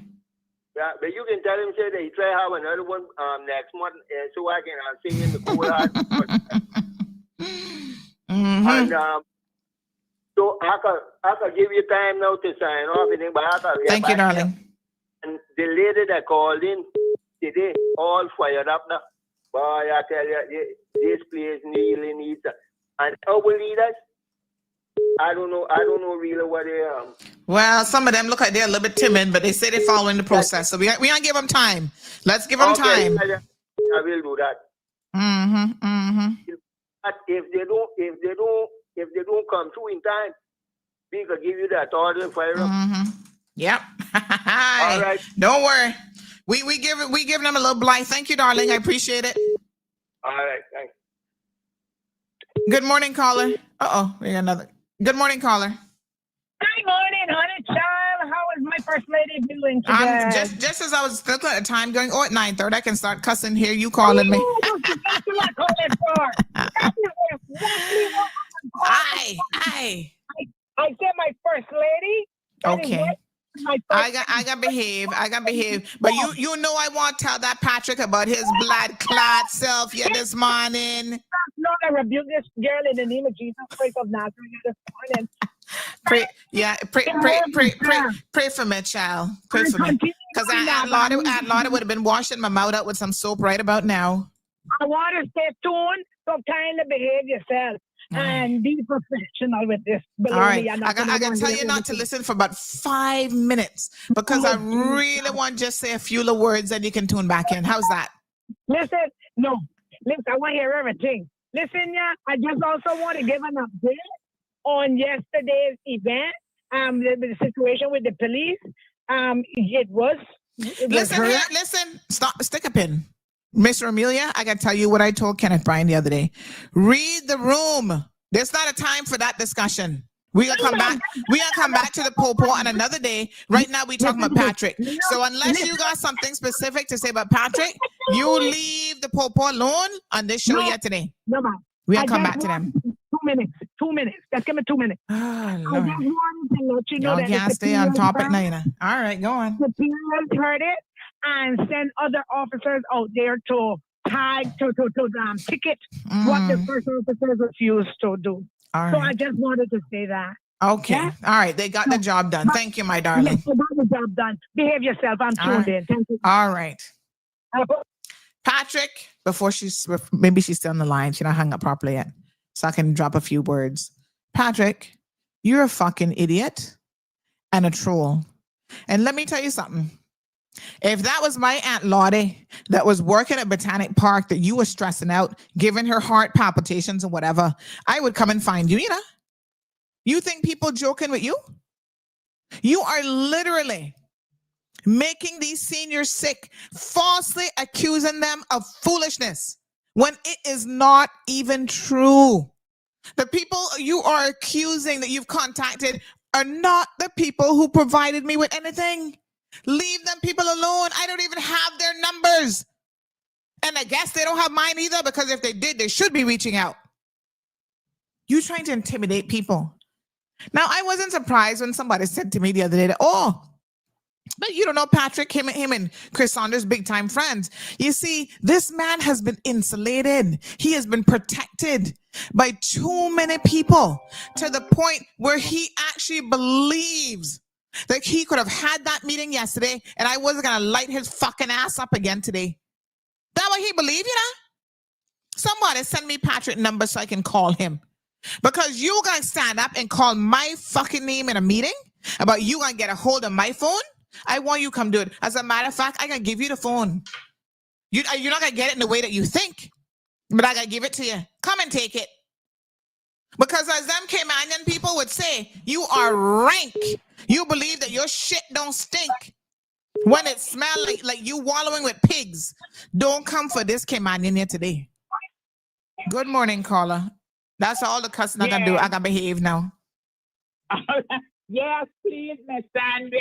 Yes, my darling. Oh, this is my little friend from Cayman Brack. Oh, my God. Yes, my friend. I gotta bring some bleach for them out this morning. All right, I'm done, Mama. I'm done.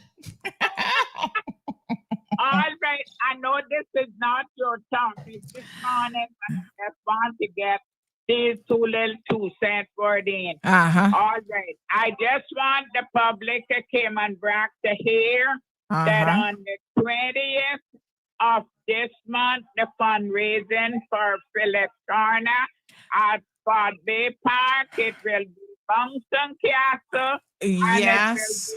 And it will be live music by Mr. Raymond Scott.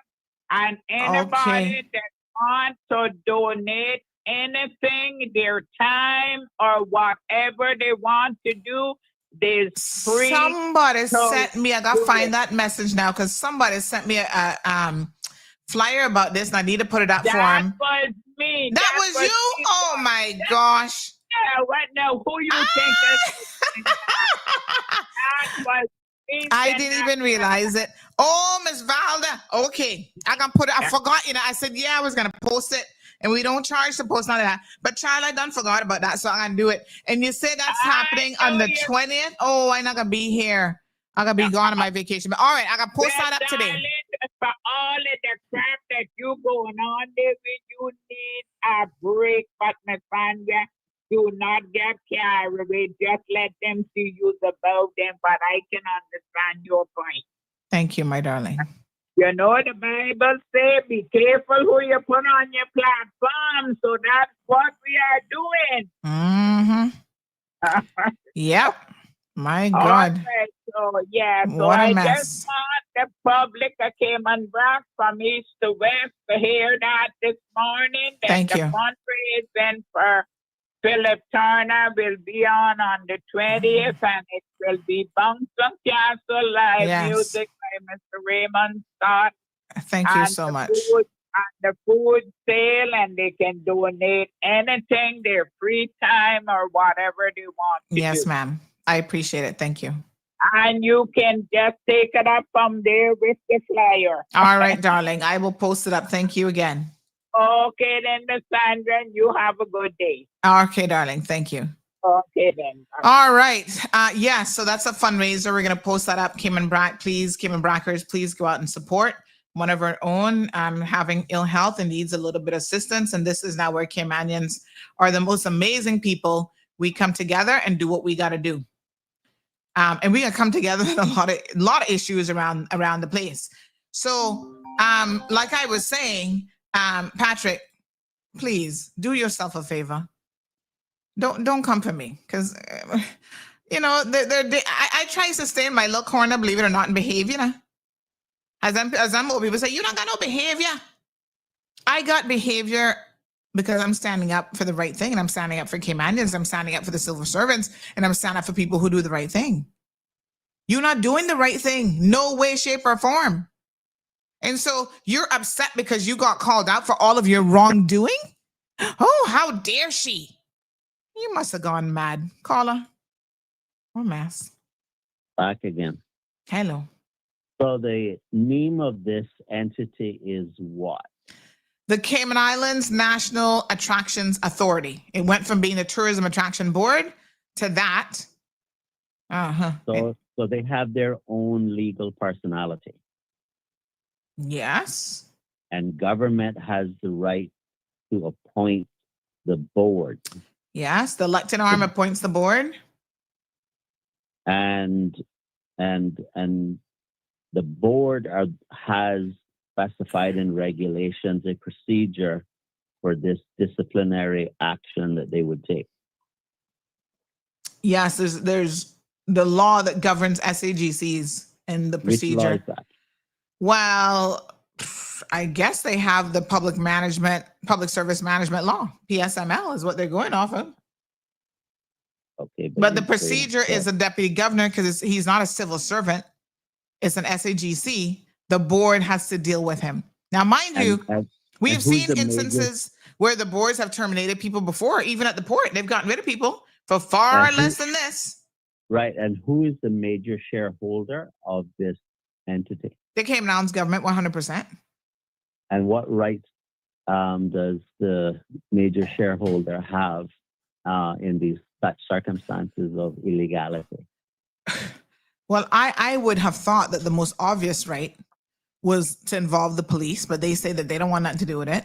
Involve the anti-corruption unit. Well, I don't know the when police don't want to have anything to do with illegal activity. Apparently not. It was reported to them Okay.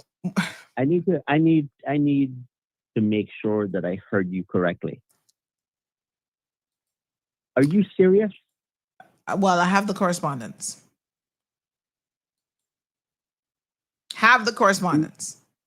Jesus, help me. Yeah, he need to help us all. But I have the email. So the governor's office. The governor can't do anything about the police not wanting to be involved in criminal activity. Well, when they were contacted, they said go talk to the ministry. The governor says to go talk to the ministry? Yeah. The governor's office replied and said this is a matter for the ministry. Okay. Well, there you have it. Now you understand why they're able to act this way. Yeah, like I said, it is very obvious that he has been getting away with everything he has wanted to do. That's what gave him the balls, the overlarge balls yesterday to get up and said what he got up and said. There is no other way that he could get up and lie to these people about confiscating phones and how he can come after my phone. Like I said, tell him I said must come after my phone. He can see what he can get. Well, when it comes to your phone and that type of stuff, privacy is dead because government is the chief attacker of your privacy. So that I'm not sure how you get around that one. But the point that I want to make here is that clearly, if the governor doesn't want to do anything about it, then a CMR should actually write the UK secretary and make a complaint that this is being allowed to happen because it's reckless and it's negligent for people to be in an actively threatening situation where illegal activity is taking place, and the chief entity responsible for law enforcement is refusing to get involved. And if the UK won't do anything about it, then the people will have to decide whether they want to live in this circumstance or step up to the plate. Thank you. Take care. All right, my dear. Yeah, it's a hot mess, but like I said, the people were circling around this issue for far too long and nothing was really being done about it. It's been going on for years. The point that I want to make, right, is when Patrick got in versus Gilbert, Patrick has done so much more and far worse than Gilbert. That's the problem. This person says, Sandra, unleashing them. I'm surprised Patrick is still at the TAB. He needs to go immediately. Qualified Caymanians can't get jobs, and this charlatan and fraud is at TAB, now CINAA. Outrageous. Wake up, CI government. Gabby says, well, I mean, the police force is full of Jamaicans. We shouldn't be surprised. Siobhan, good morning. Siobhan Berry says, wow, the police don't even want to do their job. Not even shocked. Good morning, caller. Hi, good morning. Morning. Oh, Sandra, I wasn't going to call your show because, yeah, but I really had to. There's so many things that people have said that I endorse, and I just wanted to come out and say something about the Tourism Attractions Board and the CIA.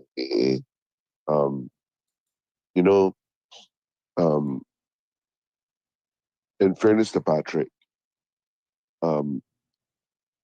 anybody who has been allowed the amount of slack that has been granted would assume that they have limitless power and authority.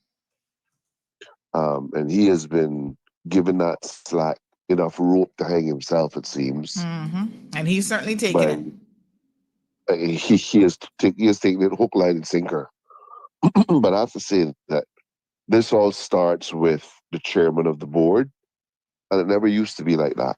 I don't know that McKeeva Bush started the TAB. I thought it was Thomas Jefferson. Well, when he was the minister for tourism. I stand to be corrected, right? I'm not saying he started it. Yeah. I'm saying a lot of the issues with the TAB started under McKeeva Bush abusing it for all kind of favoritism and cooneyism and all kind of foolishness. I'm not here to defend or to castigate Mr. Bush. I'm saying what I recall from being a manager at the Tourism Attractions Board.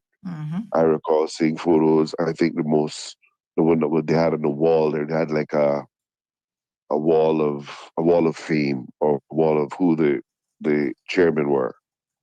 And I came in under the time of Mr. Kirkland Nixon.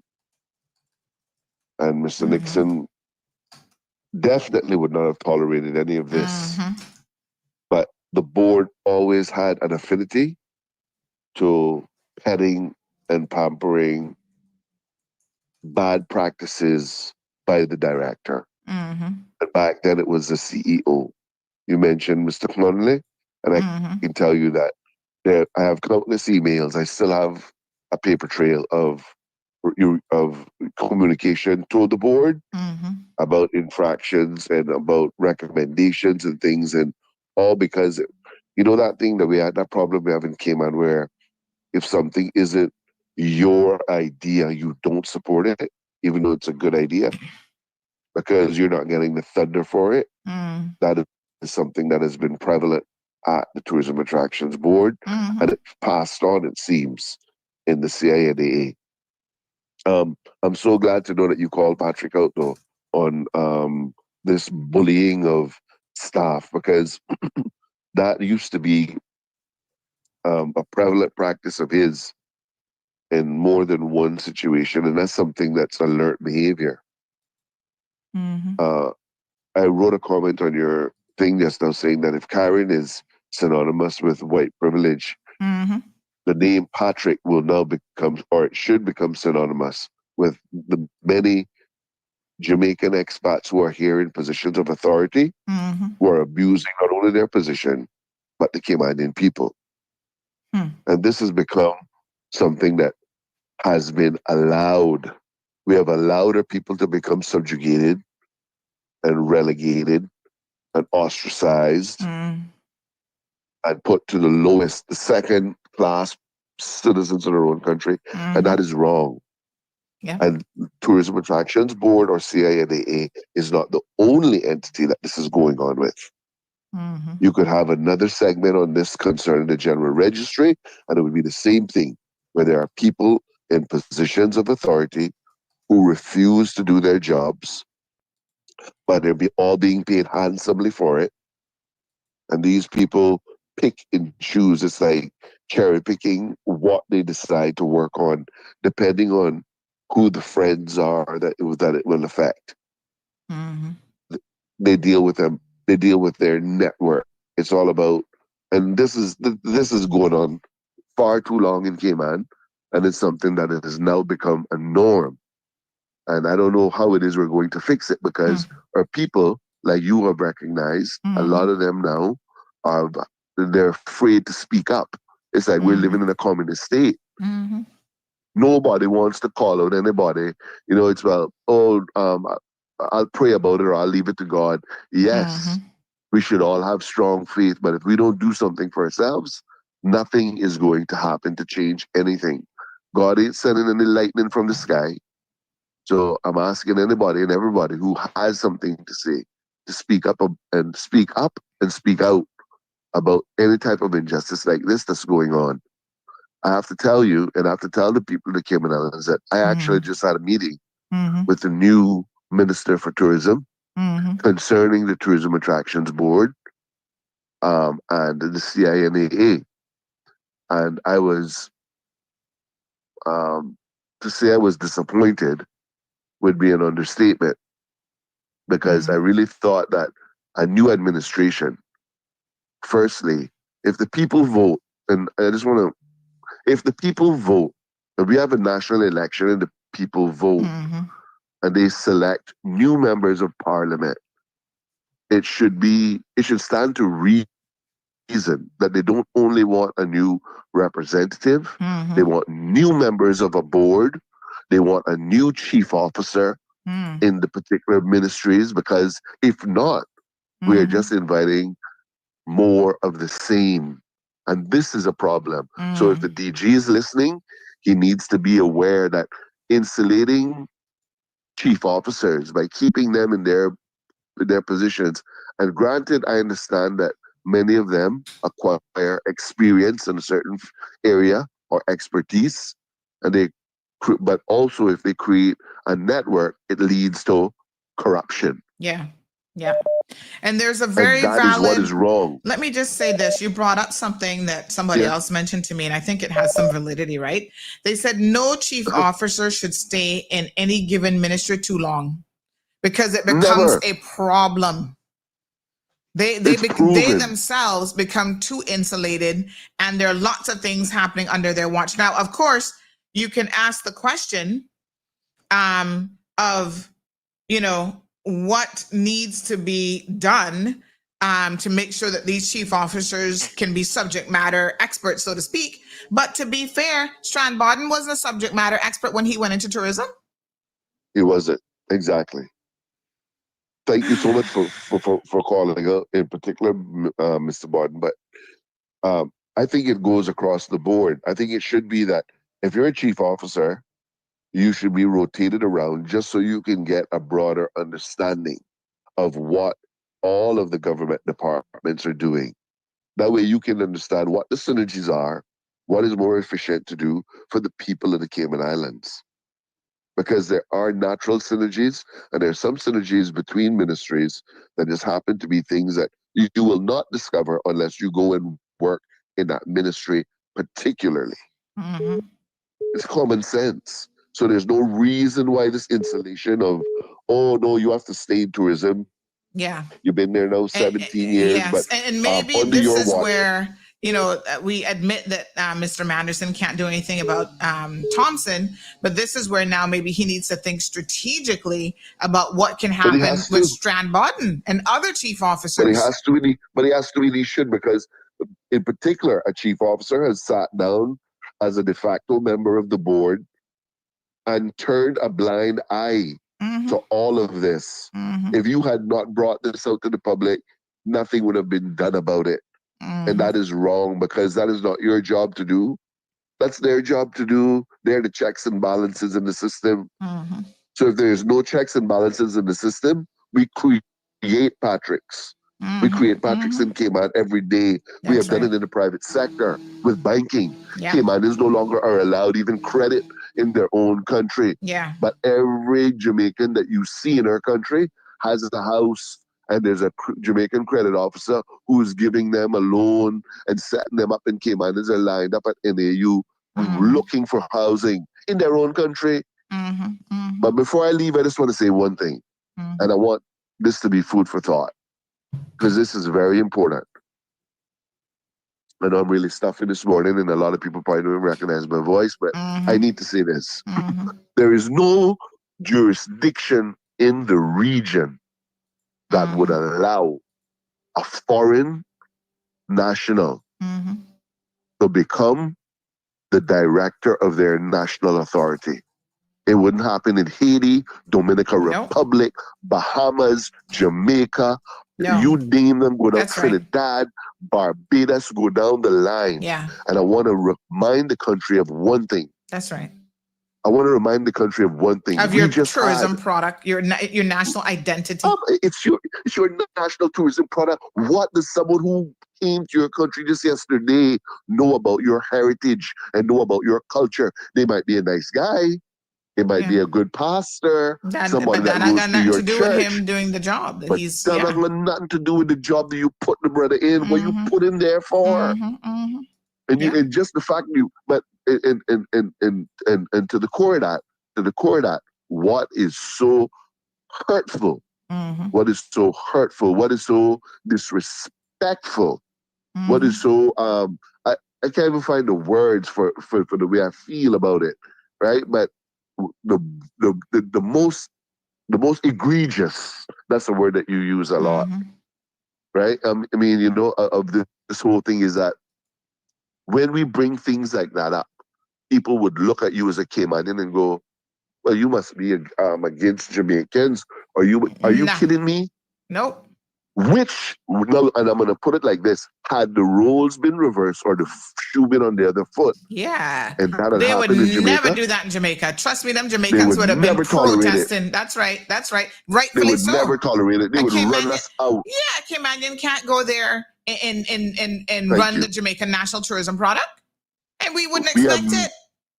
We have many problems, but we can deal with them one at a time, but only if they are dealt with one at a time.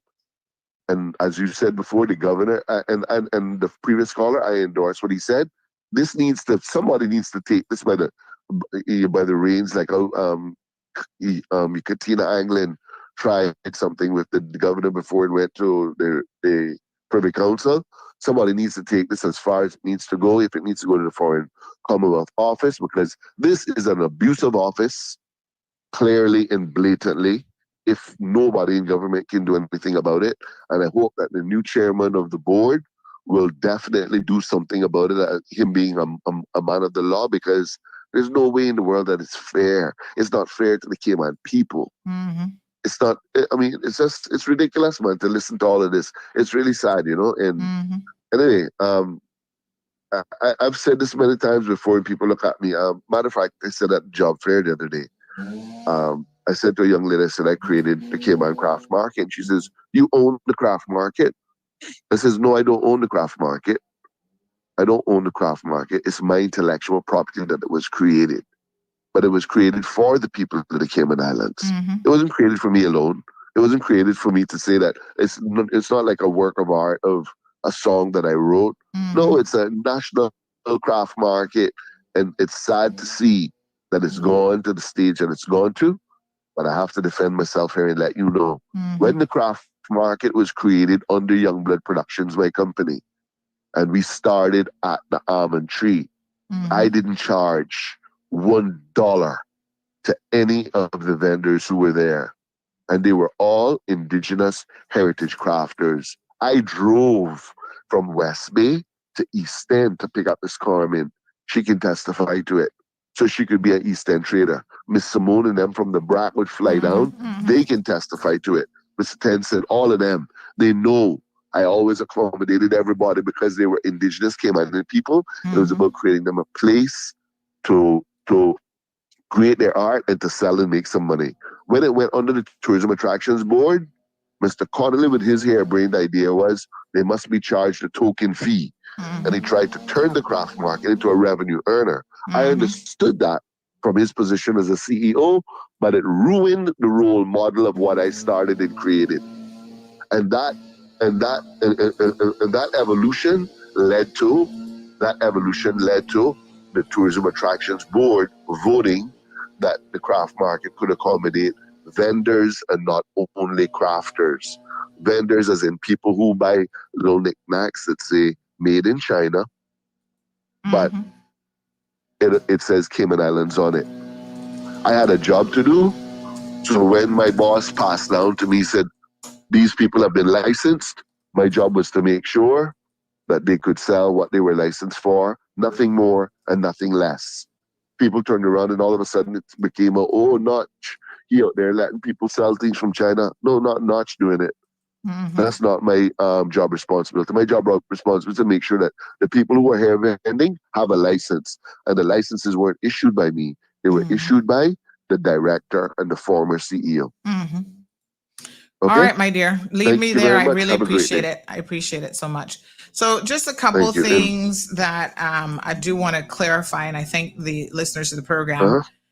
No, sorry, Notch. I'm going to hang up now. But I just wanted to clarify in relation to... We'll stay on it. Yes, thank you so much. I appreciate it. This person says earlier, no, please correct that caller. I know of the TAB board approving of a manager at Pedro, a young Caymanian, to be made redundant in 2016. From what I was told, Carla Reed, the chairman of the board, that handed that young Caymanian worker of 10 years his redundancy letter and check. So don't say the board can't terminate managers like John at Botanic Park can be removed. So they're saying that they know of a story back in 2016, almost 10 years ago now, where a young Caymanian manager was removed from his position, and the board, she did the honors herself. And I do believe I know which manager this was. And in fact, funny enough, she did it literally a month before this young man was set to get married. And the mental toll that action, this is why sometimes y'all got to think now when it comes to employment, what you're doing to your own Caymanians. Like I said, we are our own worst enemy, because we allow foreigners like Patrick to come here. But Patrick could not do what he is sitting there doing today if it was not for Caymanians sitting back idly and in some instances actually helping him. So who is the chief officer? A Caymanian. Who is the chairperson of the board? A Caymanian. Who are all the board members? Pretty much all Caymanians. And they allow him to sit back and do what he does. The ministers, all Caymanians. So this is why I say we are our own worst enemy. Foreigners can come here and do as they wish only because Caymanians themselves are divided, and the foreigners see that. We are divided internally amongst ourselves. We can't figure out who the hell we are and where our loyalties lie. So of course, they're going to exploit and take advantage of that. That's exactly what's happening. And I heard that poor young man was so distraught by being terminated. That poor thing, he used to go and sit in his car every day and pretend like he was going to work because he could not bring himself to tell his senior mother that he'd been terminated from this job that he loved so much as a manager at Pedro Castle. So, Patrick, you got a lot to answer to. You've done a lot of shit to Caymanians there at those attractions. And I'm telling you, your day of reckoning is real close now. Good morning, caller. Morning, Sandra. Morning, Good Hanisha. morning from the bluff.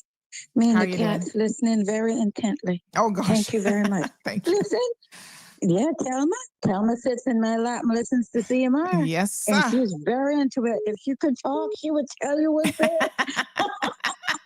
Anyway, great show today. Life his ass up. You know that the late Azan Sharif was also pushed out of his job at that botanical garden.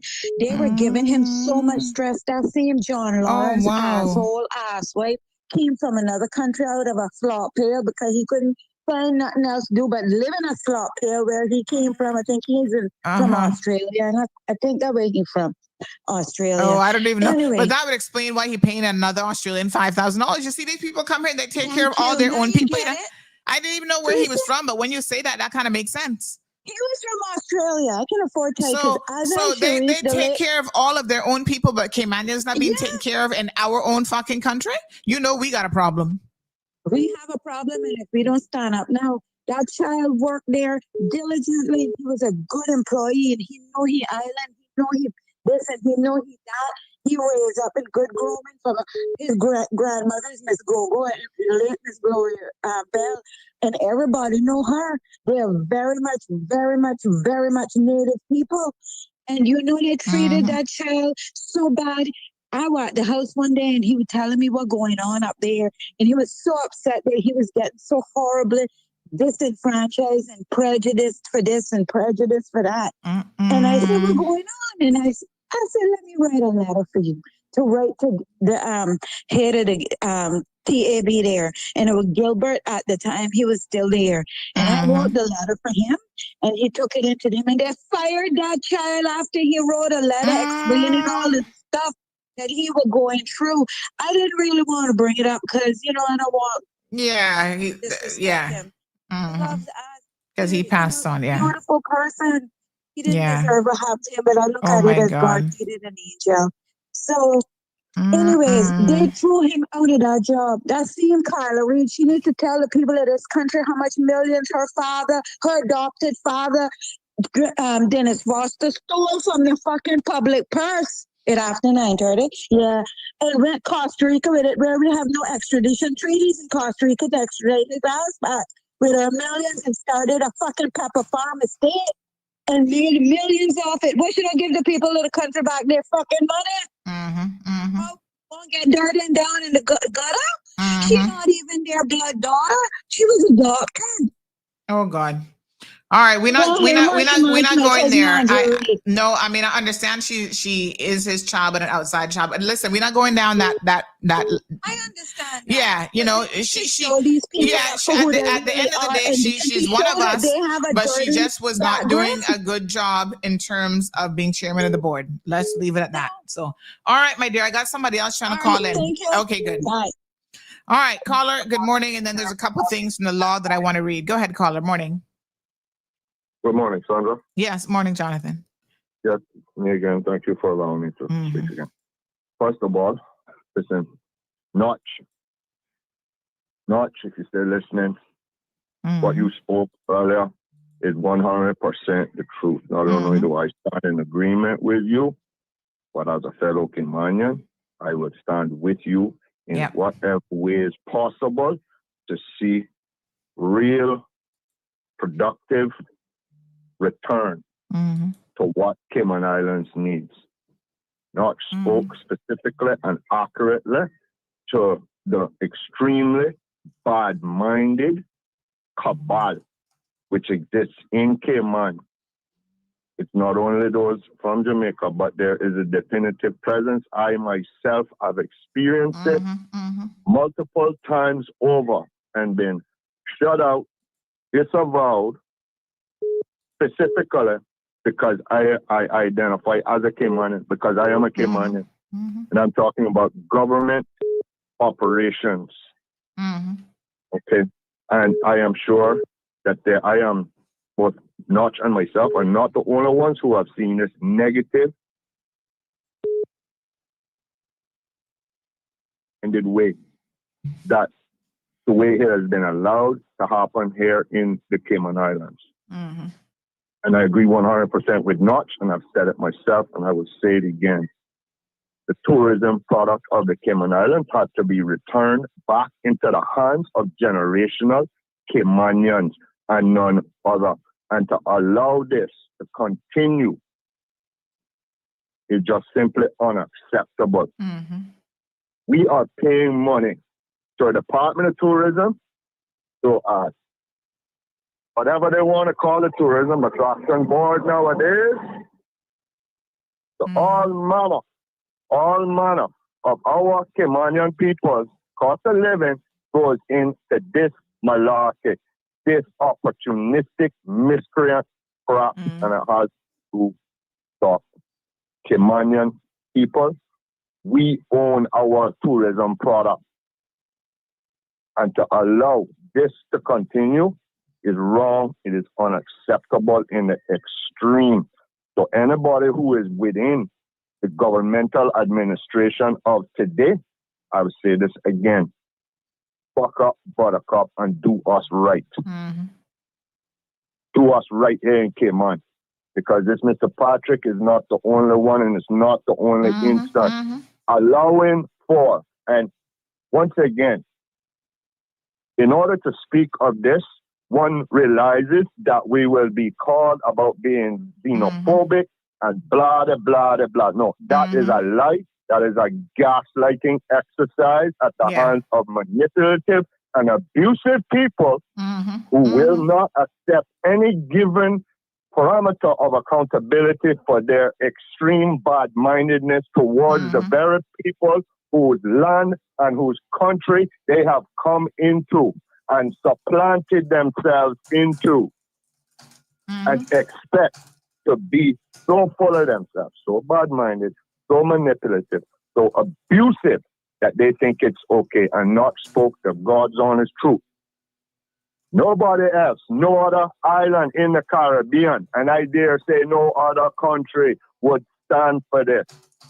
And I know that most people will not agree with me on this, but it starts with the subjugation that we have at the hands of the British Crown, because we are not people who have self-determination from the get-go, from the construct of the contract, which we are ruled by. All right, leave me there, Jonathan. I've got another caller in the line. It goes all the way down. And that was the opening of the gate. That is the open gate that allows what we are discussing here today. All right, leave me there, sir. Thank you. Next caller, welcome to the program. Hello? Hi. Auntie Sandy, it's me. What's going on? Hey, Johan, how are you? All right, sorry to bother you. I just thought I'd call in. One, you have a job to do. You do it, you know. A lot of us listen. A lot of us are entertained. A lot of us, you know, get stressed out, so on and so forth. Like, this show has the widest cross-section of listenership possible, and it is the staple of talk shows in Cayman. However, I would just ask you and say, when you have crazy people calling into the show, manufacturing stories and blatantly misrepresenting the facts and lying about who they belong to, who their data is, what they did, so on and so forth. Auntie Sandy, as your friend, be careful, because that can come back onto your platform. And it's not the first time that these people go ahead and say some really ignorant things. But please, please, please get them to get their house in order, because if somebody had called in and said that sort of reckless, ignorant shit about me, my family, or my children, I promise you, I would be suing them. And then unfortunately, that leads to potentially suing the platform as well, because it's one thing to be emotional. It's one thing to be theatrical. It's one thing to pretend to know what you're talking about and looking for attention.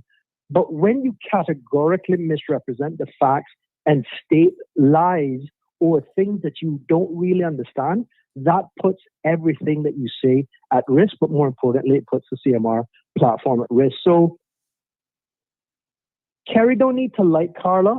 Nobody needs to like Carla, but nobody can call in and start talking that sort of reckless rubbish about anybody and not expect consequences, because what she stated about the lineage and the parenting and all the rest of that stuff, one, it's malicious, and two, it's just not factual. So let's raise the standards, and when the crazy people call in, let's kind of keep them on a tight leash, because we all enjoy listening and learning and the sus or whatever it is.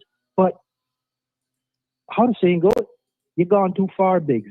And that's exactly what is happening now over something like this, when people that don't have the facts and don't know or are desperate for attention call in and just start talking rubbish out of their head. So please, please, please have All a great right. day. Make And more brownies, and we go from there. And to be clear, the legislation is very, very clear about who will be sued, and it's not going to be me. But I appreciate the phone call.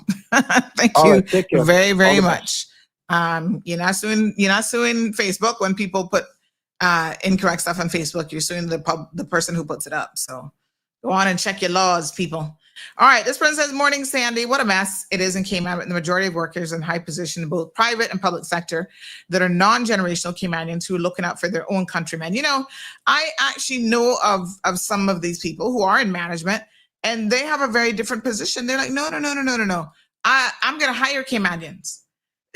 What happens is when we get people like Patrick, who has no interest in promoting, hiring, or elevating Caymanians, despite the fact that if he was in his own country, he would not have had the opportunities that he has had here. I know of a lot of people who have been grateful for the opportunity to come to Cayman and make a living, and they do right by the Cayman Islands and by the Caymanian people. But then there's equally a lot who don't do that. You see this one here? He's one of these, traveling around an hour dime and having his best life possible, seeing countries he would have never been able to go and see under the auspices of, he's the director at the Cayman Islands National Attraction Authority. This is a hot mess. Seriously. Another person says Patrick has seen his kind of behavior for years, being allowed under Gilbert. So he thinks it's just a playbook he can follow. Carla Reid has the unique distinction of being the board chairman under 2 CEOs of the TAB, due to her being given chairmanship for 12 consecutive years unchallenged. And let me just say this, like I said, I don't know Carla, and I heard that she's a really wonderful person, and I'm sure that she is. She failed at this job. And I was very, very shocked and surprised when I heard how long she had been there, because in my mind, I can't think of anybody else who has held a chairmanship position. And maybe we need to now look at all government boards and get a tally of how long the chairs and these board members have been there. Because again, you go back to this complacency. When you allow people to sit in a position, they get too comfortable and they become too complacent and they get too trusting of people like Patrick Thompson. So she was not doing her job. 12 years as board chairman, that might actually be a record. Look into it and let me know who else has been sitting there for that number of years being unchallenged. Ministers, when you guys get in, you have to leave a small percentage for continuity purposes, right? So they can't normally remove everyone off a board unless they all resign or whatever. But listen here to me now. How did this even happen? The person goes on to say Jean-Eric Smith is 100% correct in his recap as a fellow manager within the TAB. Tells Jean-Eric Smith it just takes political will. Another commenter says Cayman's cabal has silenced real Caymanians for a long time, and Caymanians have been biting their tongue and cowering and suffering until Sandy Hill came along and gave them a voice. Right now, Sandy's the only glue holding Cayman together, but when the shit blows up, and it will, not even Sandy will be able to stop it. Enough is enough. That's what I'm telling y'all. We can still save and turn this good ship Cayman around. Okay, I read that one already. Give me 1 second here. Want to make sure I get some of the comments in. And not to be left out, someone said earlier that they've been trying to get a hold of me, and I'm certainly going to call you. I'm so sorry. Some days I am so busy. It's not a word of lie. Let me see where this one going now. Okay. Let me read this one, then I'm going to find that other one. This one says, good morning. You need to stop entertaining Romelia and her telling you not to cuss. She only found Jesus recently. Back in the day, she would throw out cuss words you haven't heard yet. Cuss away. Oh my God. Lord Jesus. Oh Lord. Well, she said Jesus says now that I mustn't do it either. God. Lord have mercy. John, over the Queen Elizabeth II Botanic Park. Yes, we might have to have a separate show on you because you also have a lot to answer to. I've been wanting to tell you a few things about John Loris for a while. His preference for the donors at the Queen Elizabeth II Botanic Park, giving them rare plants and orchids for their yard, and even the fallout with the Cayman Islands Orchid Association and the demise that the area that was used to germinate orchid seeds and house the flask. There is so much. Well, I'll be calling you today because that might be a whole separate show, honey child. Because guess what? We got clean house one time. Get that big Caymanian broom there. You know, the old time broom made out of thatch, and we gonna sweep them all out together, Bobo. Okay, we read that one. Yes. All right, let me see. So someone sent the legislation now, because of course we like to rely on the law around here. And they say general responsibilities according to the I'm assuming this is which legislation this is you snapped from. Hold on. This is from the hold on, they sent the link. This might be the PSML. Let me see. Public Authorities Law, which would now be the Public Authorities Act, right? All right. So number 15, section 15 says a board shall be responsible for the performance of the public authority, including the performance of all of its subsidiary entities, and shall ensure that the public authority, number one, delivers the output specified in the purchase agreement of the authority, prepared in accordance with the public management and finance law. Number two, achieves the ownership performance specified in the ownership agreement of the public authority, prepared in accordance with the public management and finance law, complies with this law and all other laws that are relevant to public authority, and acts with fiduciary responsibility, ensuring that no conflicts of interest exist and that the public authority acts in the public interest. Section 31, responsibilities of a chief executive officer. A chief executive officer shall be accountable to a board and the management of a public authority. A chief executive officer shall be responsible for subsection A, delivery of outcomes as specified by the board, the achievement of the ownership performance, and when relevant, output delivery performance agreed by the board with cabinet shall be set out in budget documents required under section 35. C, the day-to-day management of the public authority, including the hiring, management, and dismissal of staff and other personnel management functions, the assignment of duties to staff of the public authority as the chief executive officer sees fit, subject to job descriptions relevant to the staff, output production, delivery management, so on and so forth, implementing decisions in the board, etc. So it stops with the board. And then it talks about section 16, specific responsibilities of the board to ensure that the public authority complies with all relevant laws, regulations, and codes of best practice. And I can tell you that none of that has happened. What a failure. What a failure. My God. All right. Lord Jesus. Miss Darlene says they'll be joining boards for the money. Ay. All right, let's get it together, Caymanians. Y'all sitting on these boards, I don't care if it's for the money or the free lunch or whatever, you're doing the Caymanian people disservice when you allow organizations, entities such as the Cayman Islands National Authority to run in such a decrepit manner. I don't care which pastor running it. Okay? Are we crystal clear? We have to demand standards because this is the public purse.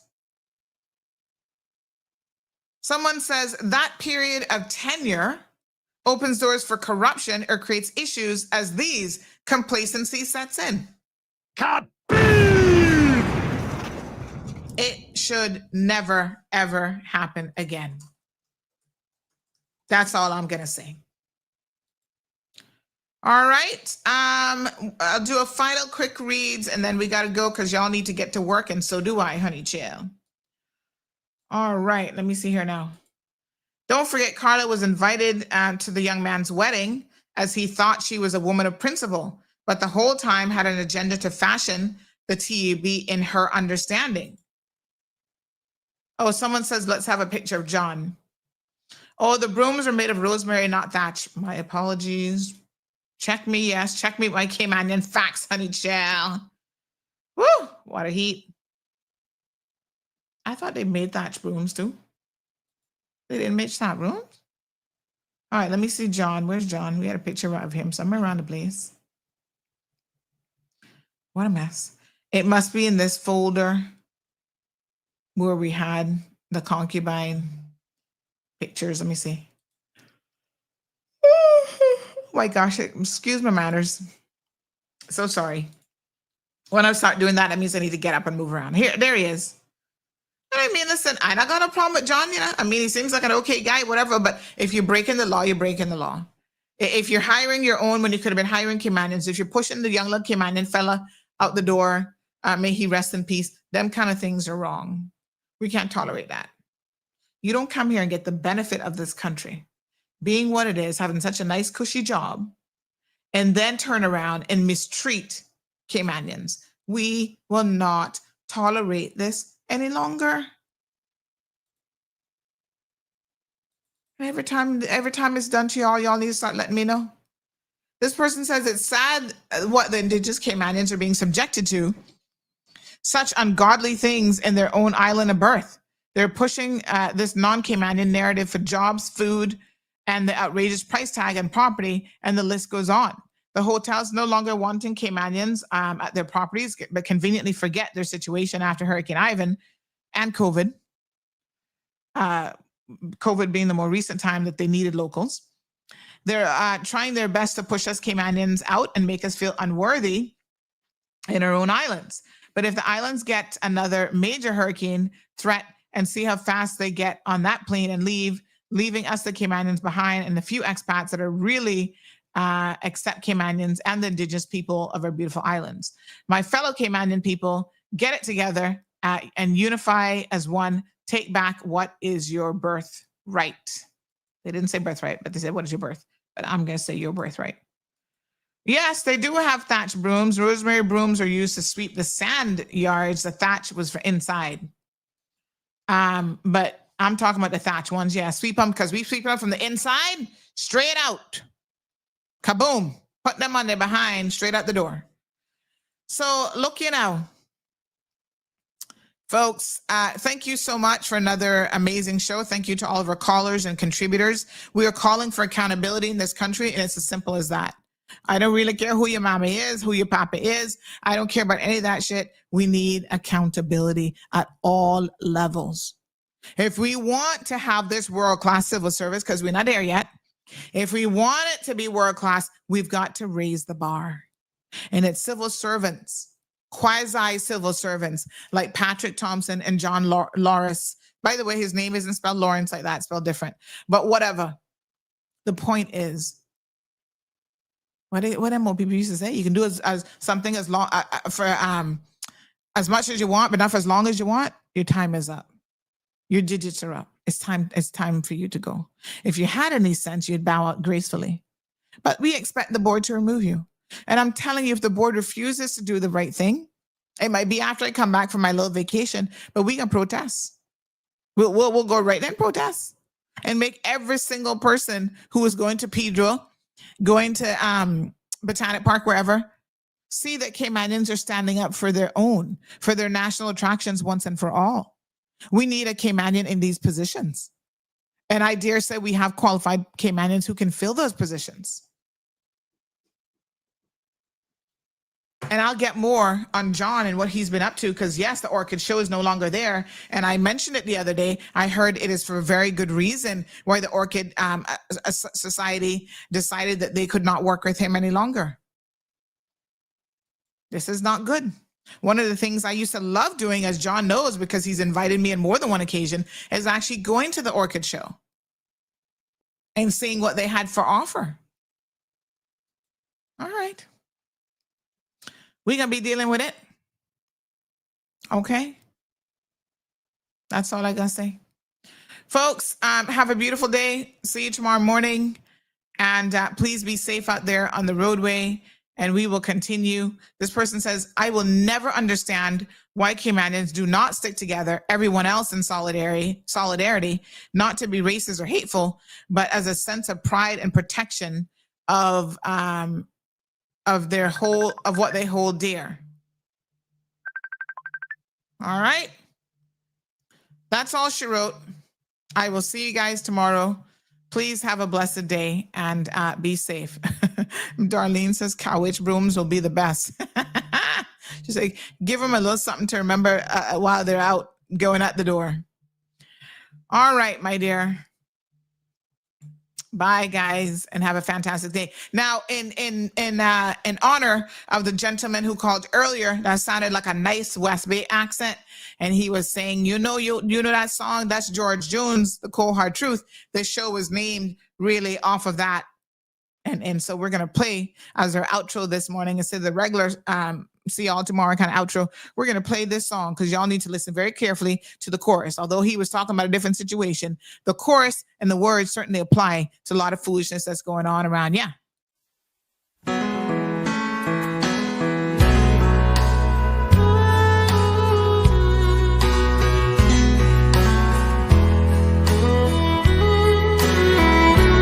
You don't know who I am, but I know all about you. I've come to talk to you tonight about the things I've seen you do. I've come to set the record straight. I've come to shine the light on you. Let me introduce myself. I am the cold, hard truth. There is a woman we both know. I think you know the one I mean. She gave her heart and soul to you.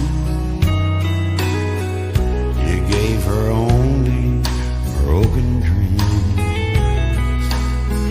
You say you're not the one to blame for all the heartache she's been through. I say you're nothing but a liar.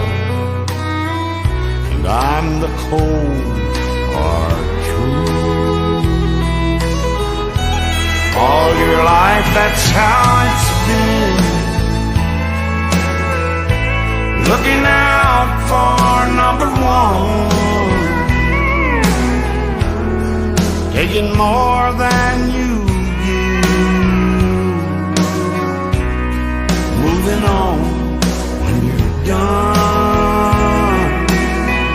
With her you could have had it all.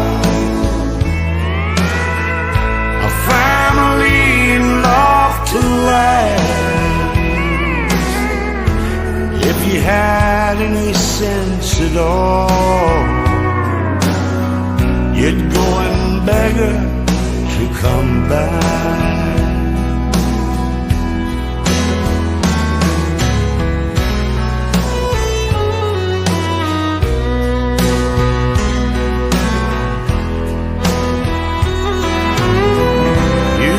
That you're a real man, but you're nothing but a fool.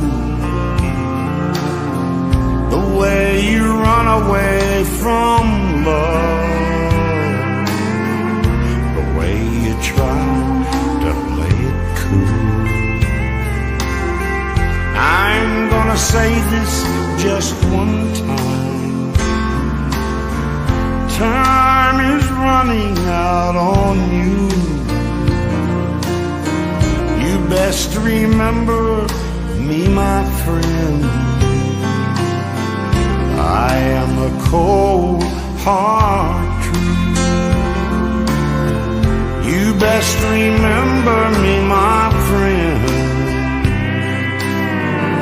I am the cold, hard truth.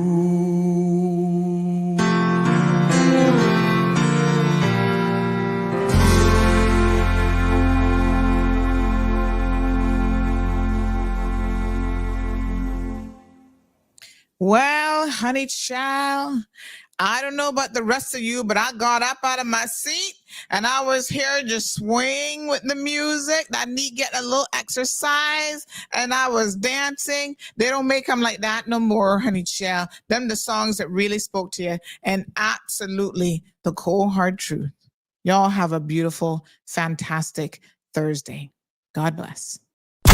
Thank you for tuning in to another episode of The Cold Hard Truth on Bobo 89.1 FM. Cayman's #1 talk show is live weekdays from 7:30 a.m. Never miss an episode again. Watch anytime on CMR's Facebook and YouTube channels for the latest show episodes. Don't forget to follow us online on our social media channels and visit CaymanMarlRoad.com for all the latest news and community happenings.